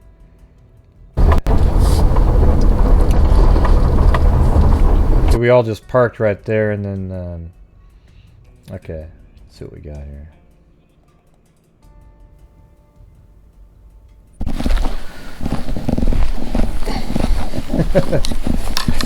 There I am walking around.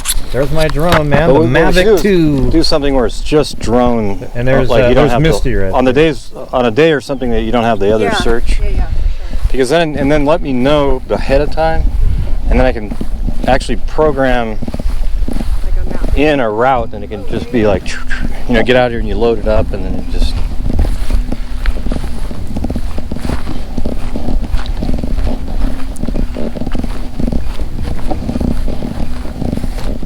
Hey, thanks, Timothy Cecil.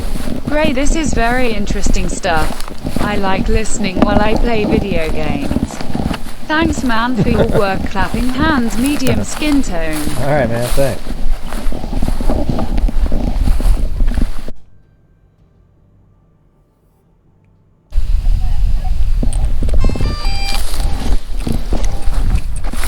I wanted to find a better takeoff position here.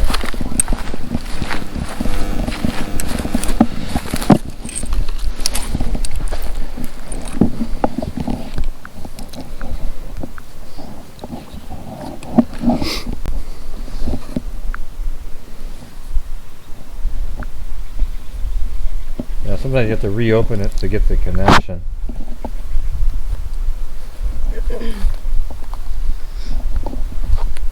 I think it's the one I had to restart over again and everything. See, they all have these missing shirts and everything. Hours an hour. Yeah, there's no way. And they actually walked it when they did the search over there. They walked it, and it was not hard at all.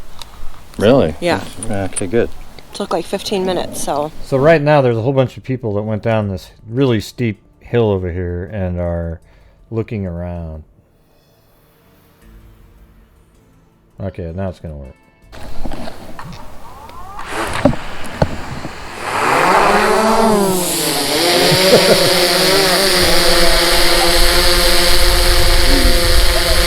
Oh, you can look up my nose on the reflection.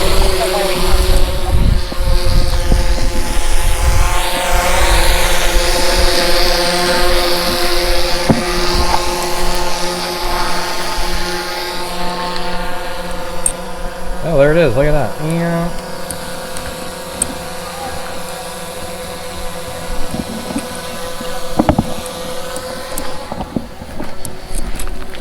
I was trying to get into the shade so I can see what's on the screen.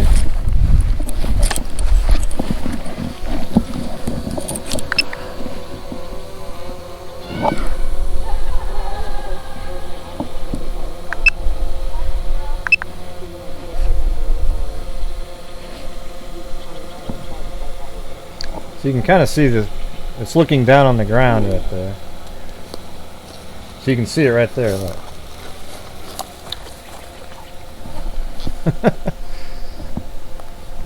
Yeah, I've had one for a long time. I've had it for a year now. Yep. Mavic 2. And you guys, the generosity on here, are how I was able to get the damn thing. Wow. Now, so you can see on the screen right there, barely, but. And actually, I can still see the drone. It's right there. Just use this thing. Yeah, well, you can use it, and you can just grid it out. Mm-hmm. See, but that way down there, isn't that where that house is? Like way down there? Yeah. Okay. Thanks, where they Lulu stay, they Q. camp. Oh, down I mean, at not Quarry camp, Road. where they party. It's sort of in that direction. Quarry Road, yes, it is. I'm pretty sure. Hey, make sure you guys look out for the hate panel that might show up about me. You guys can go check it out. It'll be really cool and neato. Sure, I don't know. I'm really directionally challenged, so. So this is something that you look at later. Like yeah. So I'll go through it all. Yeah. I don't know how or when that started, but. Well, there you go. There's that one. And Hey, have you met Alan? This is Allison's dad. Oh, hey. I'll be there in a sec. so right now it's flying in the air, and I'm. That's Allison's dad right there. Yeah, this is so like vast out there. Wow. And they looked up here because apparently up near this area they saw Ben and his dad's truck were seen on that same camera that the grandmother was, but it's up in that area. You okay? Yeah, I wasn't feeling good to begin with, and I drank that. Okay, now I'm going to stop the landing.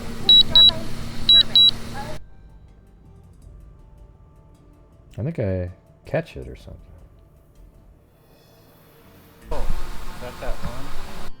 Yeah.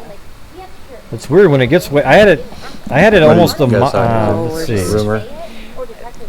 Something. I had it up to 3,000 feet away, so it was over a half mile away, and it just easily came back. And Like it all leads into that person possibly chasing them. A guy. We think it's a guy. Okay. Well, I don't want to put that stuff on there. But let's see.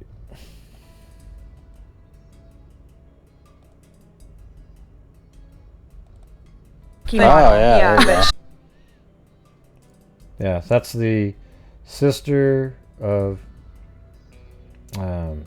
I've met all of these people at the haircut thing, the fundraiser.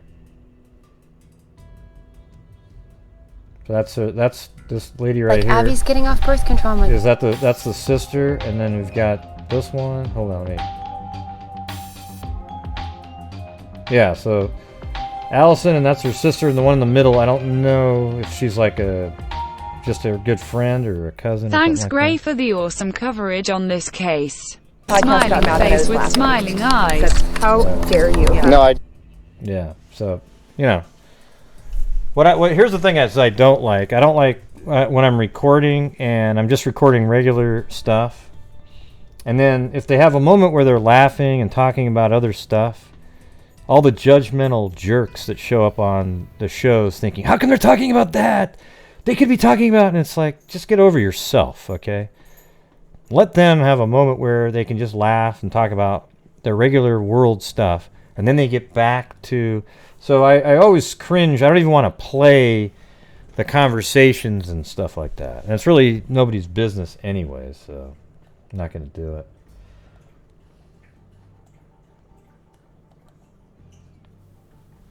So this is leaving. All right, well, heading home now. Apparently the same house where the drone picked up.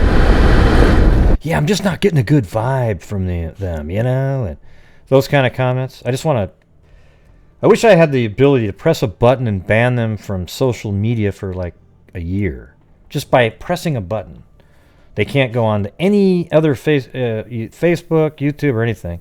And then when they come back, they have to use their brains and be reasonable about things. The grandmother of Ben also picked up Ben and his dad driving up here. I don't know exactly which house. Yeah, from the Earth. Yeah, there you go. Send them into outer space.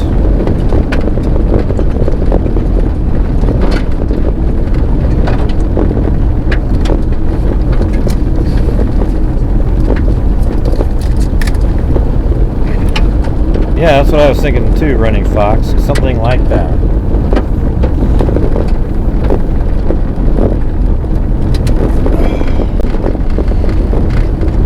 It was really beautiful out there though that day. That was crazy.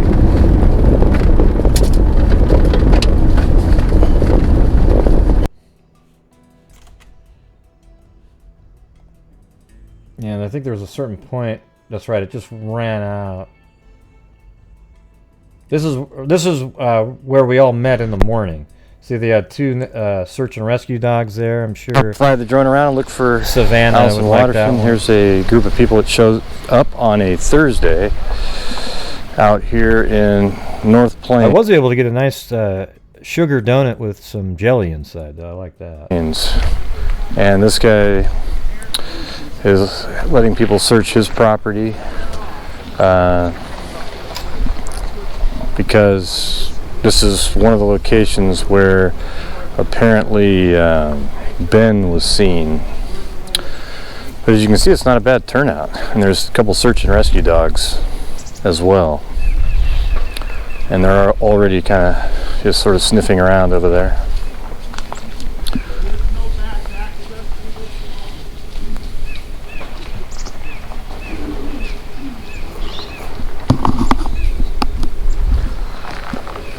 See, right there, there was some sugar donuts on the back of that truck. Misty and her sister have to go get her purse and gas. Yeah, they had to go get some more extra gas and whatever.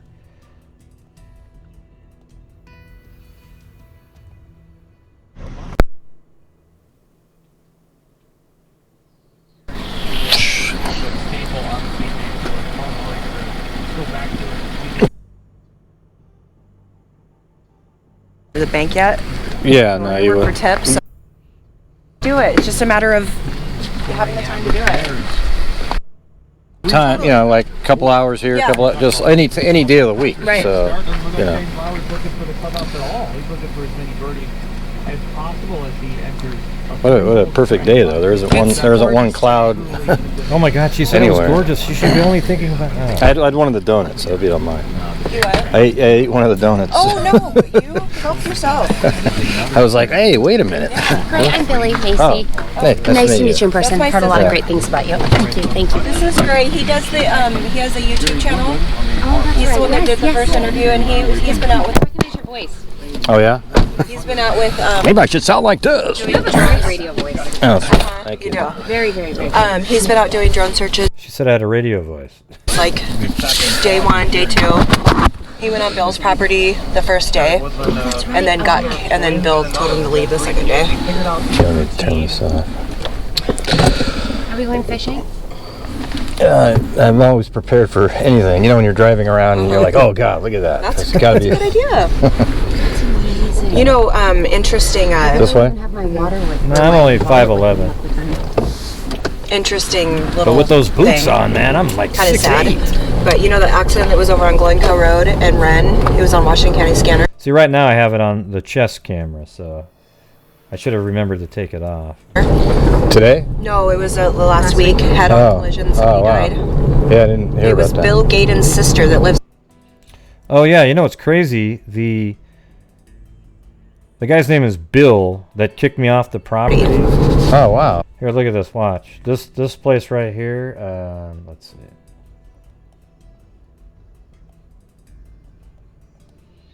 Yeah, right here. This is where I flew the drone that first night. Let's see, what was it? Christmas Eve, right here.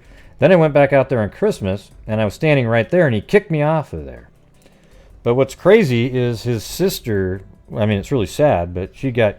I think I saw her there the other day, but she was killed in a car accident just recently. Really bizarre.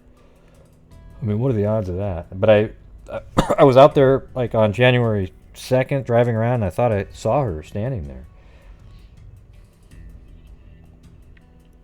Maybe that's the one that I saw driving by out there one time. Like she was, unless he's married. I don't know if he's married, but there was a lady back in It's there. the sister.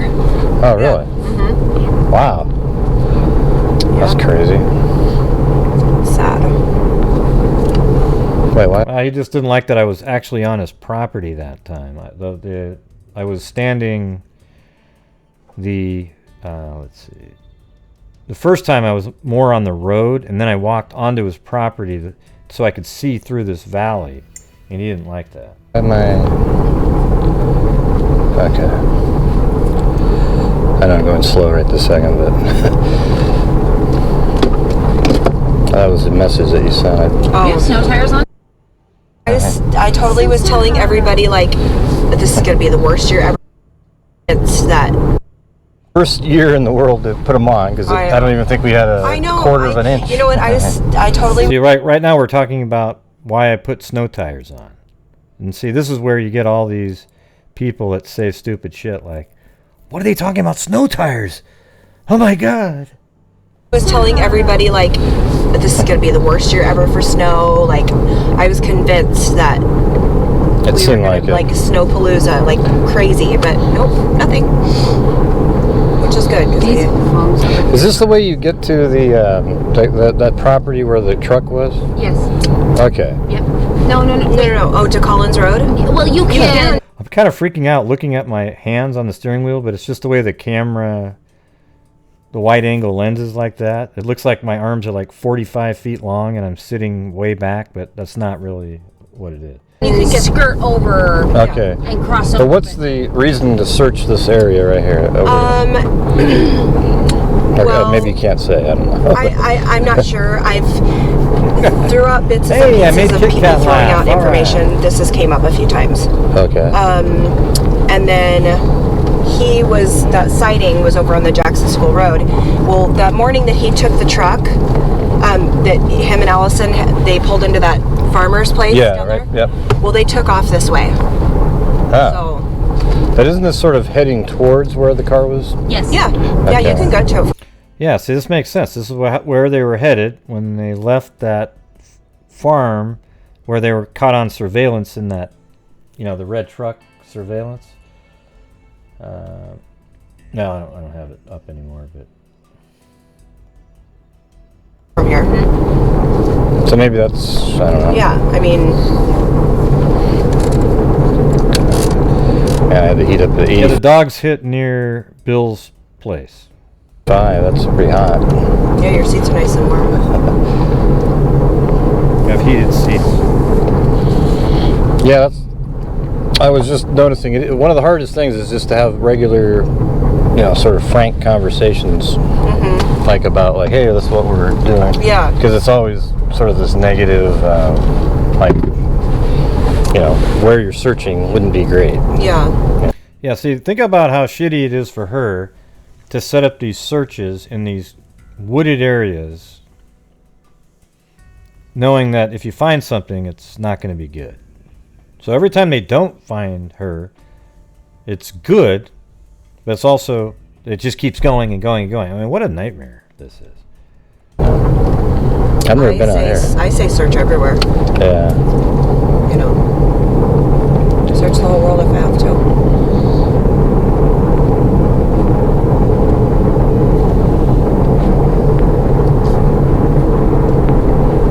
Yeah, one of the creepiest roads ever is that one that leads down to the Frisbee golf. Yeah. My God, that when I first went down there, you have all these broken down. So you're gonna go around here, and then there's like a entrance thing here, right around the corner here to the quarry. Oh, can you drive back there? Yeah, you can. Well, you can just park back here. The quarry area is So kind of it's cool. right back. See that? Oh. You take a left right there. Do I drive now? Yeah, you can. You can park right there. Oh, you Then we can parking. just walk over. Okay. Yeah. Nice.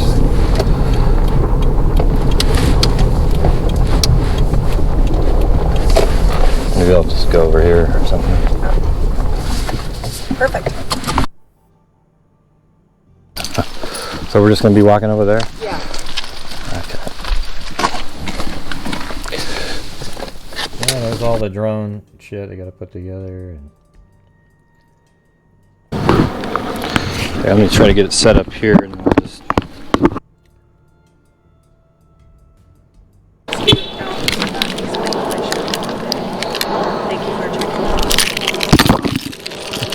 all kinds of problems.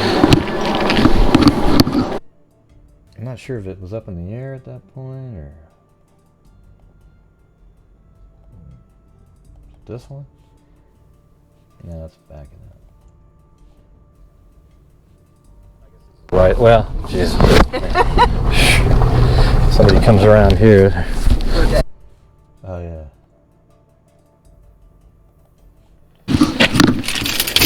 There on the...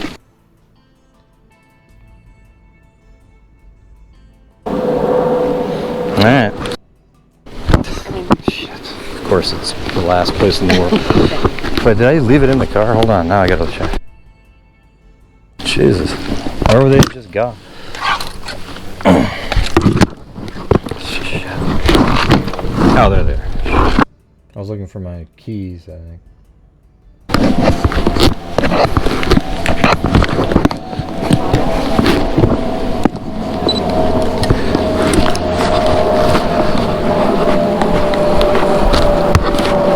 So is it a place that it can fly? Like where we... Oh, that'd be tough. Yeah. You mean you want me to go into through the creek, right? Yeah. Oh. I was thinking you're thinking like it has to be sort of like an open space where you can look down. Yeah.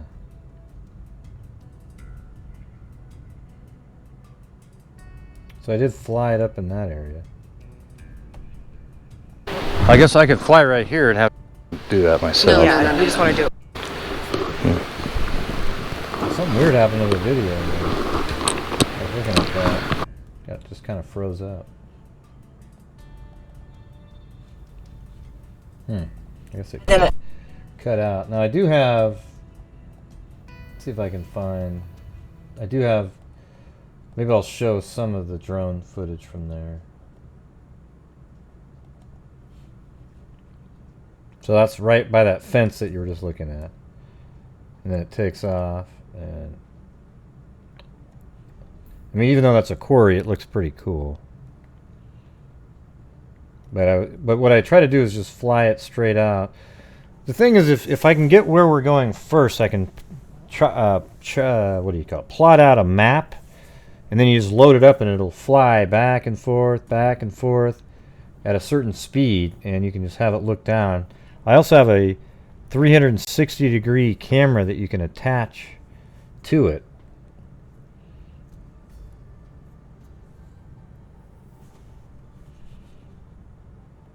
Yeah. So anyways, I flew around way out there. I don't know if it was really the greatest place to go. It didn't look like you could easily get anybody back there.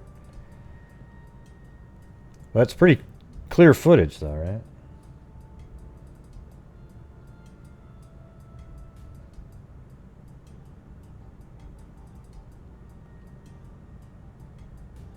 Yeah, so there's that one, and then getting a little too close to the rocks.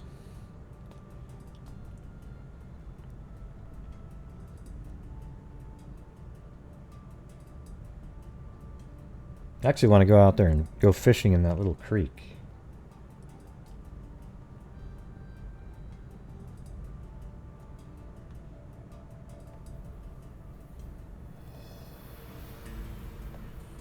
I can see the propeller something right there.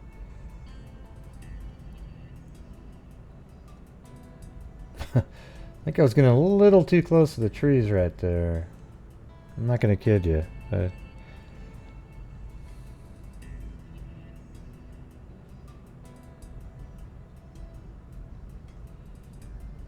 Now here was kind of a weird little maneuver that I did.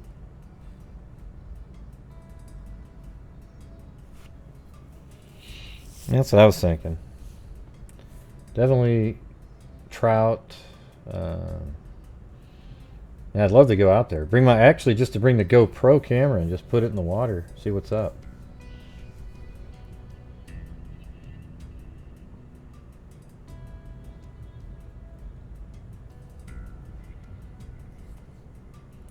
So look what I did. I actually flew it below the bridge to check below it there.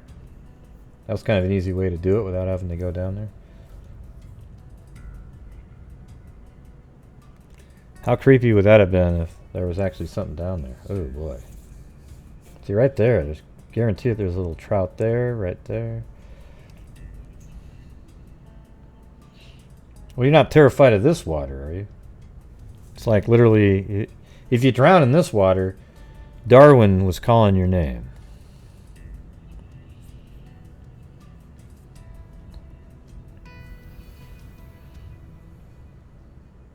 Yeah. So anyways, I know you're not supposed to play some of this, but I'm hoping that, you know, we're just doing this for a good, for searching, you know, for the Allyson Watterson case. You know, my videos aren't really monetized anyway, so there you go.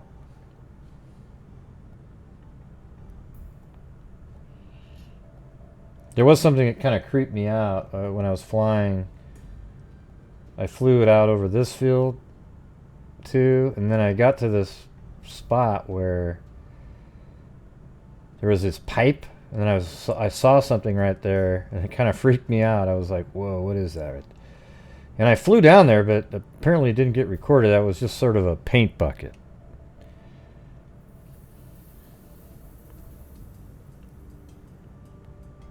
Well, not sort of. It was a paint bucket.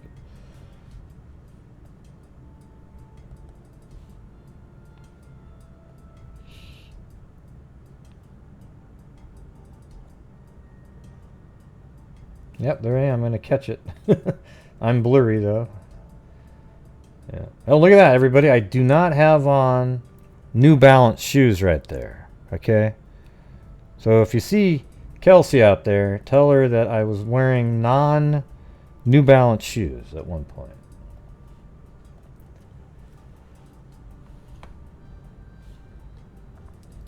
Anyways, I have more footage and so forth, but that's just a weird case. It's really similar. I think it's more complex and interesting actually than Maura Murray. You know, so everybody makes a big deal about Maura Murray, and her case is okay. Her car was driving down the road and it pulled over, and then maybe a bus driver saw her, maybe not. Who knows? But this one is crazy. She's just walking down a road at 11:25, and it just boom disappeared. Absolutely disappeared off the face of the earth. He's all muddy. What was he doing for? If you look at it, it's noon, right? So all the way to midnight would be 12 hours, and then he's sleeping in a car 7 hours after that. So there's 19 hours of time where we just have no clue at all where he is. Like, what is he doing? What, you know, I mean, is he just? How about from noon to 6? What was he doing from noon to 6? Right after, or how about 11:25 when the FedEx driver saw Ben? What happened to him from then until about 6 o'clock even? He's just chilling out in the bushes somewhere? Or? Yeah, it is. It's very fascinating. And the thing is that the dogs alerted on these buildings right here with Allison's scent. So how did her scent get here? Now, one of the theories is, look at this. This is where the party location is. Now, again, if you were to drive there, look how far the drive is. You go all the way down here, up around. As a matter of fact, I have that measured. If I hit properties, it is 2.33 miles. It's even a little bit further because it's actually, let me see what happens if I take this. I got to put this over here. So it's more up in that area. It's not, I can't add more dots at this point. So that is 2.45 miles. However, when the searchers went out there, and even Misty and her friends, they actually went this way. There's a path. Look at this. From right here, you go up here like this, maybe even around like this, through the woods, and then boom, you're right over here at Bill's house. Isn't that weird? I mean, just that's weird alone. That it's not really that far. Basically from the party, let's just do it like this. Let's just say they did this route where they went like this, and kind of went around and then through the woods, and you're just right there.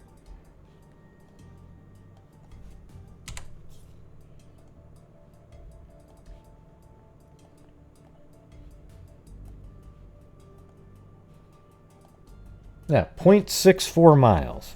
Not far at all. Yeah, he's the guy that kicked me out. So it's interesting that there's the party, and these guys here must know these people. You would think that Bill would know these guys because they share sort of the same, you know, the back of their woods goes right into there. So they'd know each other, and they knew that there was a little route to cross across.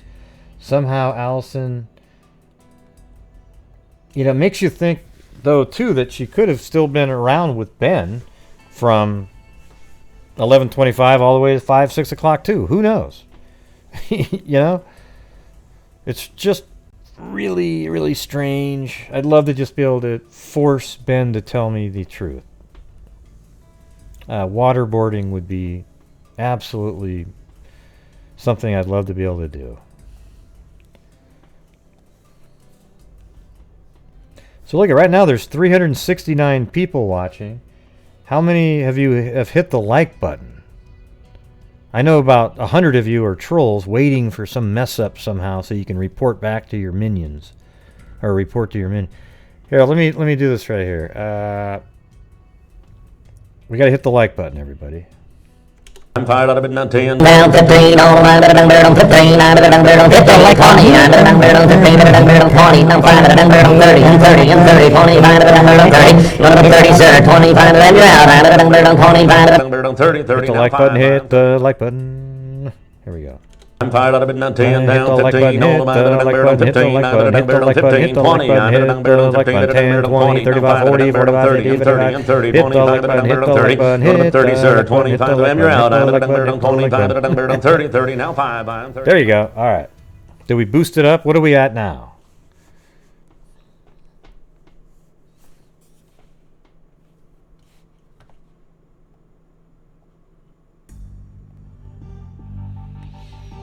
All right, 220. Excelente. And if for you trolls out there, make sure you hit the dislike button. Don't be shy. YouTube loves it when you have 50-50 because they know people will come back and forth in battle. 223. All right.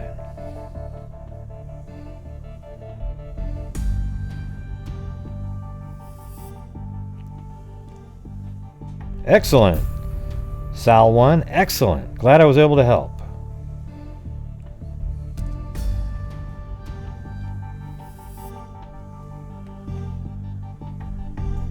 Are you sure it was Jesus, though, that killed your ears and your headphones? Maybe it was just you.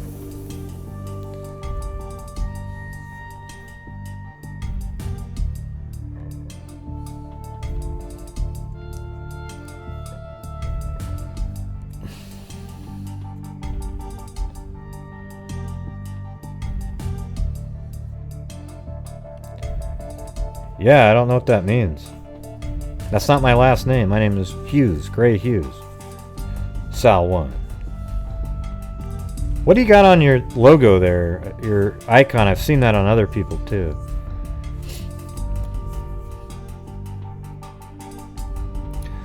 Well, I think that's it, everybody. Do you guys? I hope you guys learned something there. I mean, I'll probably revisit it often just to do the recap of it again, because I think it needs to stay out there.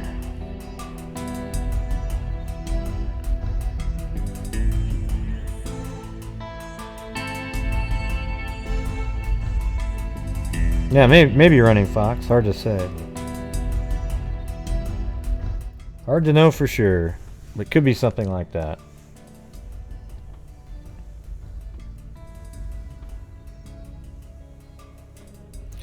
Yeah, there's just a lot of stuff that doesn't really add up. You know, drugs was involved, so the drugs make things sort of strange, but the drugs don't explain everything. I know people get paranoid on drugs, but I'm just thinking that was a long period of time and they both seemed like they were genuinely scared, and the person who let them use their phone heard the same truck drive up and down 3 times in a short amount of time.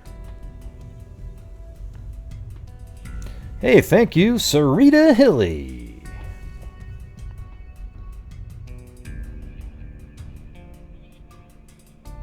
I think they're search and rescue dogs.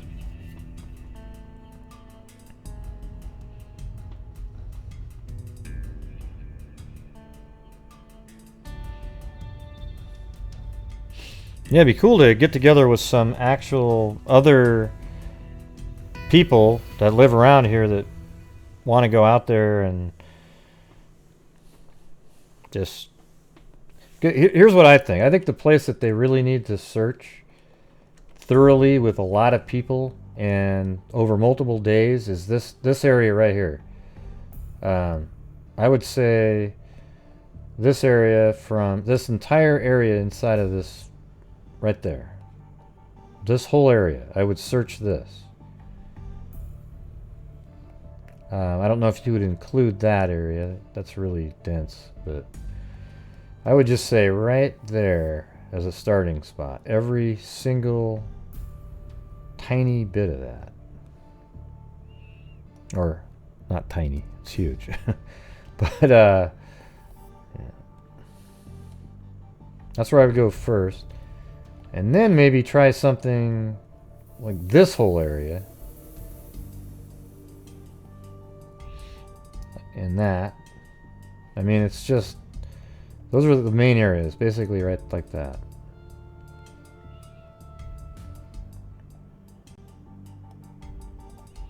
Now you have this area, but they did check this area. That's a small area, easy to check. And that sort of eliminates that she got lost. Okay, nobody's getting lost here. Lots of homes dotting all the way around. If you just walk in a straight line, you'll run into one.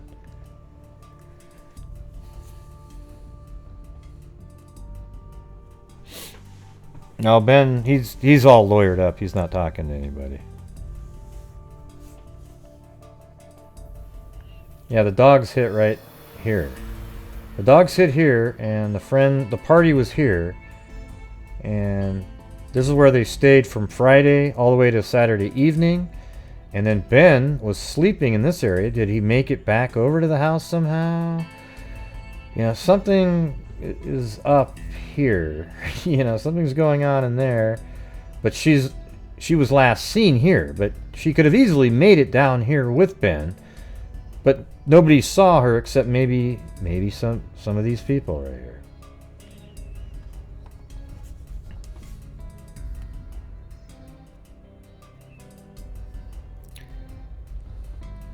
Geez, Dottie O, Caspian Horses Rock. A little bit late.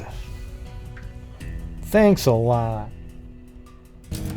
You forgot all about me. Who cares, Gray? Whoa, what the heck is that? Thank you, Sarita Hilly, yay! Thanks for a great show. That took forever to pop up, didn't it, Sarita? That was like a long time ago.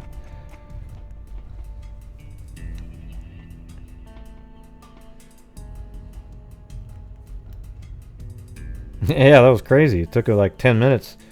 Great job, Streamlabs. They still haven't fixed their chat bot, by the way.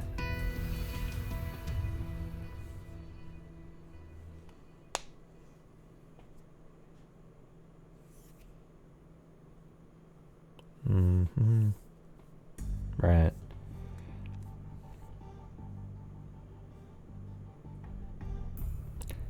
I don't know. I'd like to talk to Ben's grandmother, but I doubt she would talk.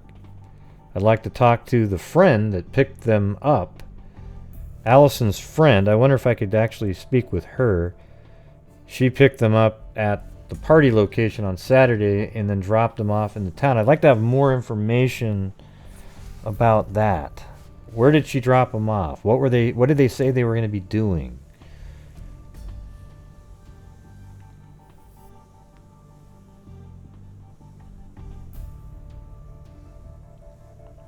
I don't know what that means, Miss H. That sentence that you just typed in.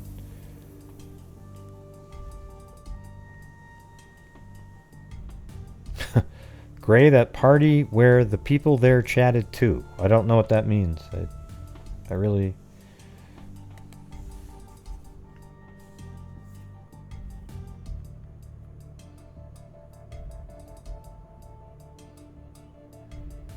Yeah, it doesn't mean he's covering anything up. It was just a little strange, you know, that there's somebody missing and you care that much that you're like, I was right there the first day and then I walked just right over here, kind of off to the side, not really on their property, you know, maybe in this area, and then it's like, hey, get out of here, you know. And I go, yeah, well, I was just here yesterday. Well, yeah, I don't know, it's just odd. Hard to say, Salwan, hard to say.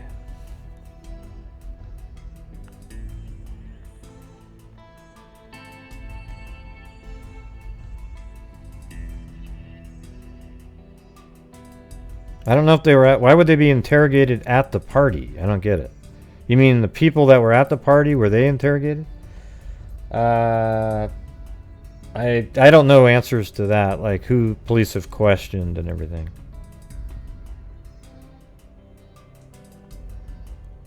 Thanks, Jennifer. Yeah, it's a little bit suspicious. It's just, it doesn't mean anything. It's just something that bothered me at the time, for sure.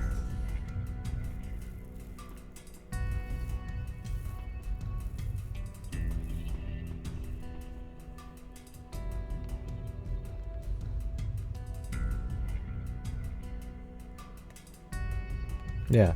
Well, what we do on here, though, is we also speculate on using the facts, but there really isn't anything to speculate on. I don't have any other information on Bill other than he said, "Hey, get out of here." The day before, they were just really excited about it.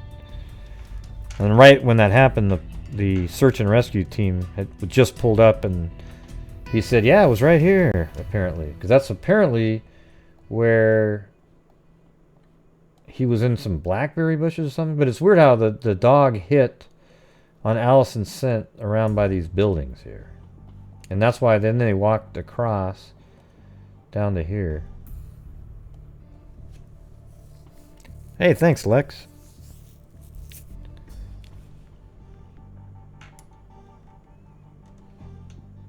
Oh, yeah, I don't know. I'm pretty busy, Sasmere, but I'm not really interested in that one. You know, everybody's not interested all in the same ones. But I cover that, and about 1 billion people are covering that one, so I'm just not really...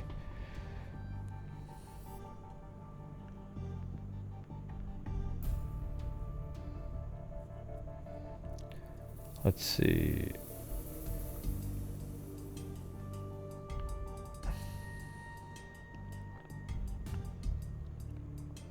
Yeah, a lot of things Ben could have done the... You know, you got to remember, they went to the fire station at 7 in the morning on Sunday. At 7:30, and they told them that they had been robbed, and so the people at the fire station called the police. The police showed up at the same time that Ben's mom showed up. Ben didn't tell the police who he was, or he would have been arrested, and this whole thing never would have happened. And anyways, the mother then took Ben and Allison to the Winco, not far away, and they were there at 7:30. Then at 9:30, they're spotted on surveillance camera at a barn over in North Plains. And then at 10:45, 10:50, they're at somebody's house making a phone call, completely wet with mud on her face. She has his shoes on. So what happened between 9:30 and 10:45? What made them so panicked that they needed to run through the woods all the way over and then use somebody's phone call to call Grandma to come pick them up?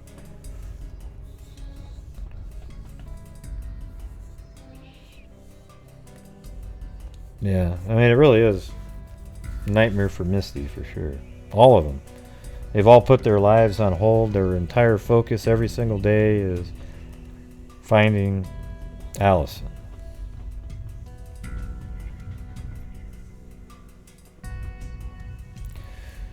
Okay, everybody. I think I'm going to go back, do a flyby again back at my favorite place.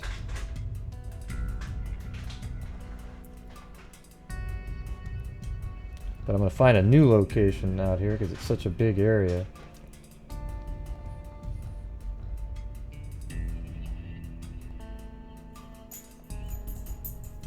Actually, it's that pink color that has the good map on it. Yeah, how about like right over here off this plateau? That's a good starting point. There we go. Oh yeah.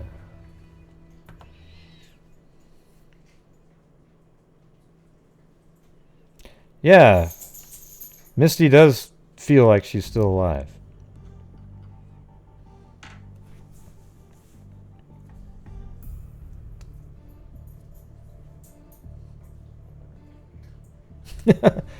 Well, hey, I wish I could do that one for you, Sasmere, but I know there's a lot of people already talking about it. I like to do the ones that I try to. I mean, I know the one out of Rexburg everybody's doing now, but at the time we were the only people on YouTube covering it, and then everybody else started covering it. Now everybody's the expert on it. You know, I was on a show the other night, and somebody was like, "Oh yeah, have you seen what was it? Stephanie's video, man, on Rexburg? Wow!" And I go, "Yeah. I got on the phone and I explained it all. You know, we've been covering it since the beginning on this one, but it's weird how those videos get like 200,000 views, and like a lot of mine they're 3 hours long, and some of those get 5,000 or 6,000. And I think it's because they're 3 hours long. You know, people don't want to spend all that time following it along. Yeah, I mean, they were missing for a long time, but I started covering it right early on when it just started barely making the news. You know, there was just people talking about it.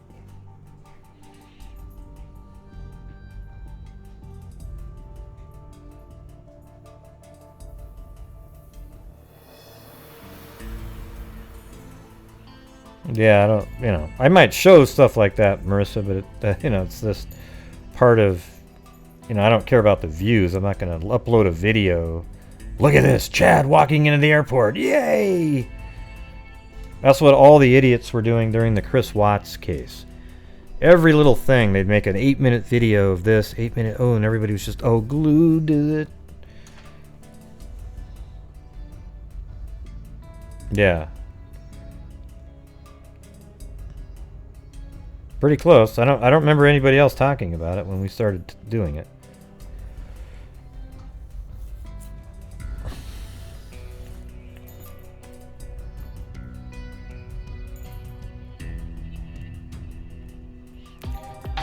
Okay. Thanks, Sean Beecham. Where's that one? That one way up there again? God, Streamlabs is slow as hell. What's going on, Streamlabs? My kitchen is gleaming. Thanks, Ray and Freaks. Alright, well, here we go. Thank you to J Case with the big 50 spot there. Kit Kat. Sean Beecham again. Claudia Neubauer with the Keep It Up. Jenny M. Sean Beecham again. Nicole Kyle, thank you. And Timothy Cecil. Lulu became a member. Thank you very much. And then Jessica Schubach. Sarita Hilly. And then Lex became a channel member. Thank you. And Sean Beecham. Very cool.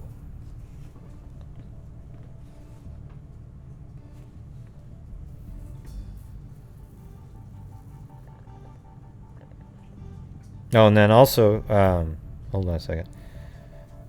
Is this today? Yeah, and then Kyron.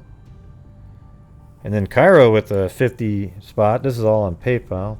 Hey, thanks, man. That's right, we saw that earlier. That's the cat sound that blew my brains out.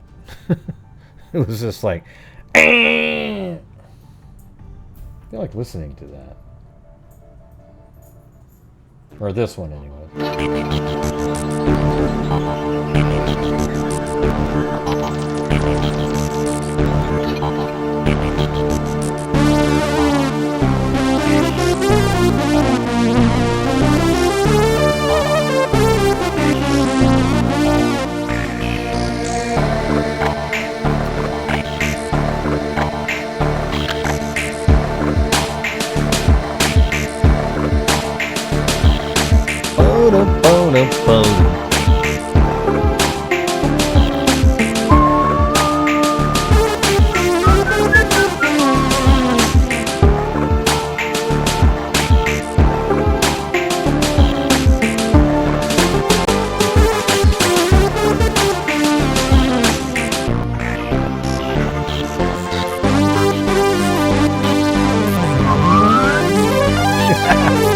Claudia Neubauer! Hey, thank you.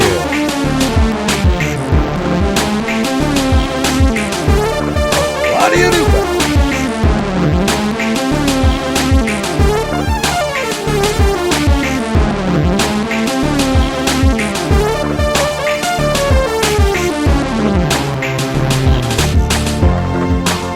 Kick in, graphics.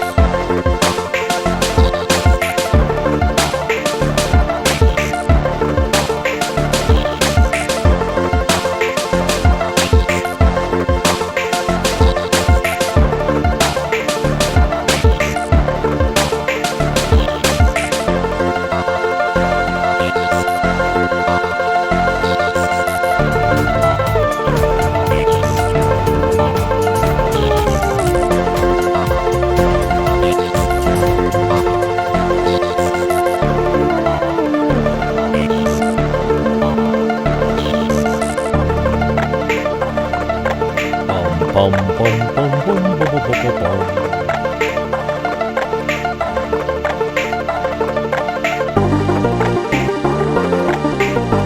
Hey, you guys like, come on. You guys like that little move right there, right through that little rock hole there? Come on.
Alright, we'll go back to the original.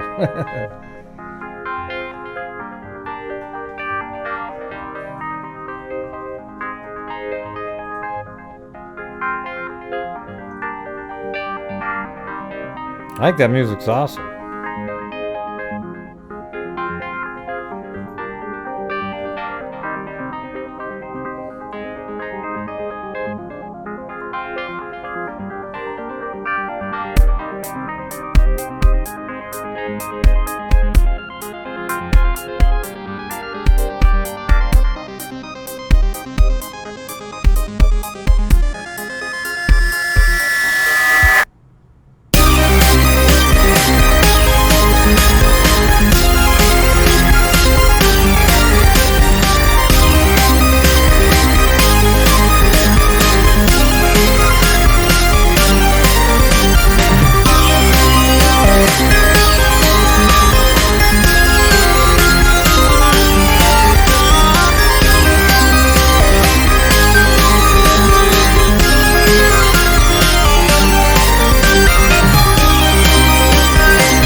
Yep, it is the Freak Anthem.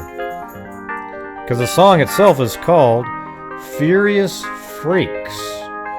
That's no joke.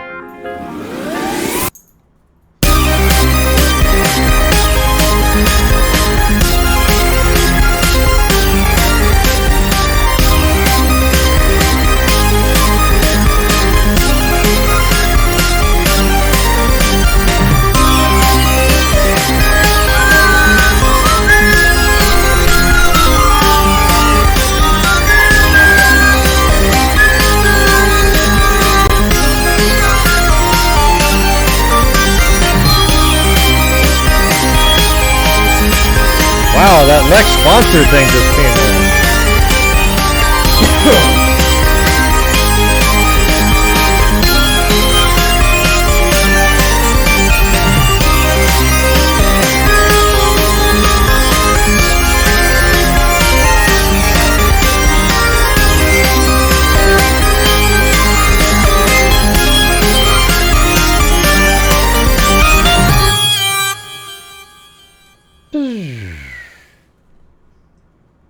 All right. There it is, everybody. That's such a cool place. I could just go there every single time. I mean, it's hard to beat it. Yeah, I remember that when we started playing it. But there you go, everybody, and you're looking right there at the nebulae. It's called Iglaglag Luglug Liglug. So I know it's an unusually long name, but that's what they called it. It's really strange. But yeah.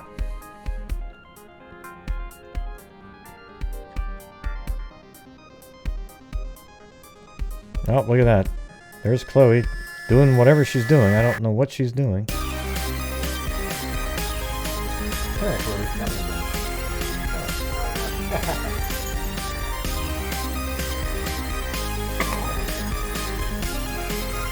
And now, hey, Blue, come here, buddy.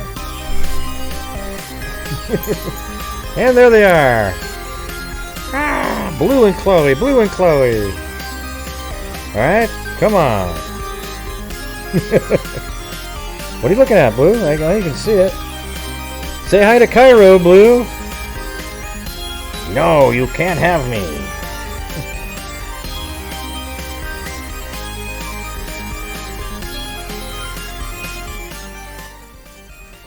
Yeah. All right. Well, they said hello to everybody. Yeah. Well, they're so tiny. Chloe weighs 3 pounds. Not even 3 pounds. I don't. Well, 3 pounds something. Yep. All right, everybody. Thank you all for showing up tonight. Kind of a crazy day on social media with the rumor that I noted and posted in our YouTube community, where the whack jobs just didn't realize that that's exactly what it was. Okay, and thank you all, everybody who joined the channel and support the channel. I really appreciate it, either by watching the super chats. We had a great donation day yesterday, $700. We gave $200 to Texas Equisearch, $300 to the DNA Doe Project, and $200 to the National Center for Missing and Exploited Children. All right, and you guys are all part of that. I really appreciate it. And that's it for the show tonight, everybody. So, as I always say, everybody, until next time, be safe out there. And then I gotta go click on something else now because it doesn't work the way it used to work.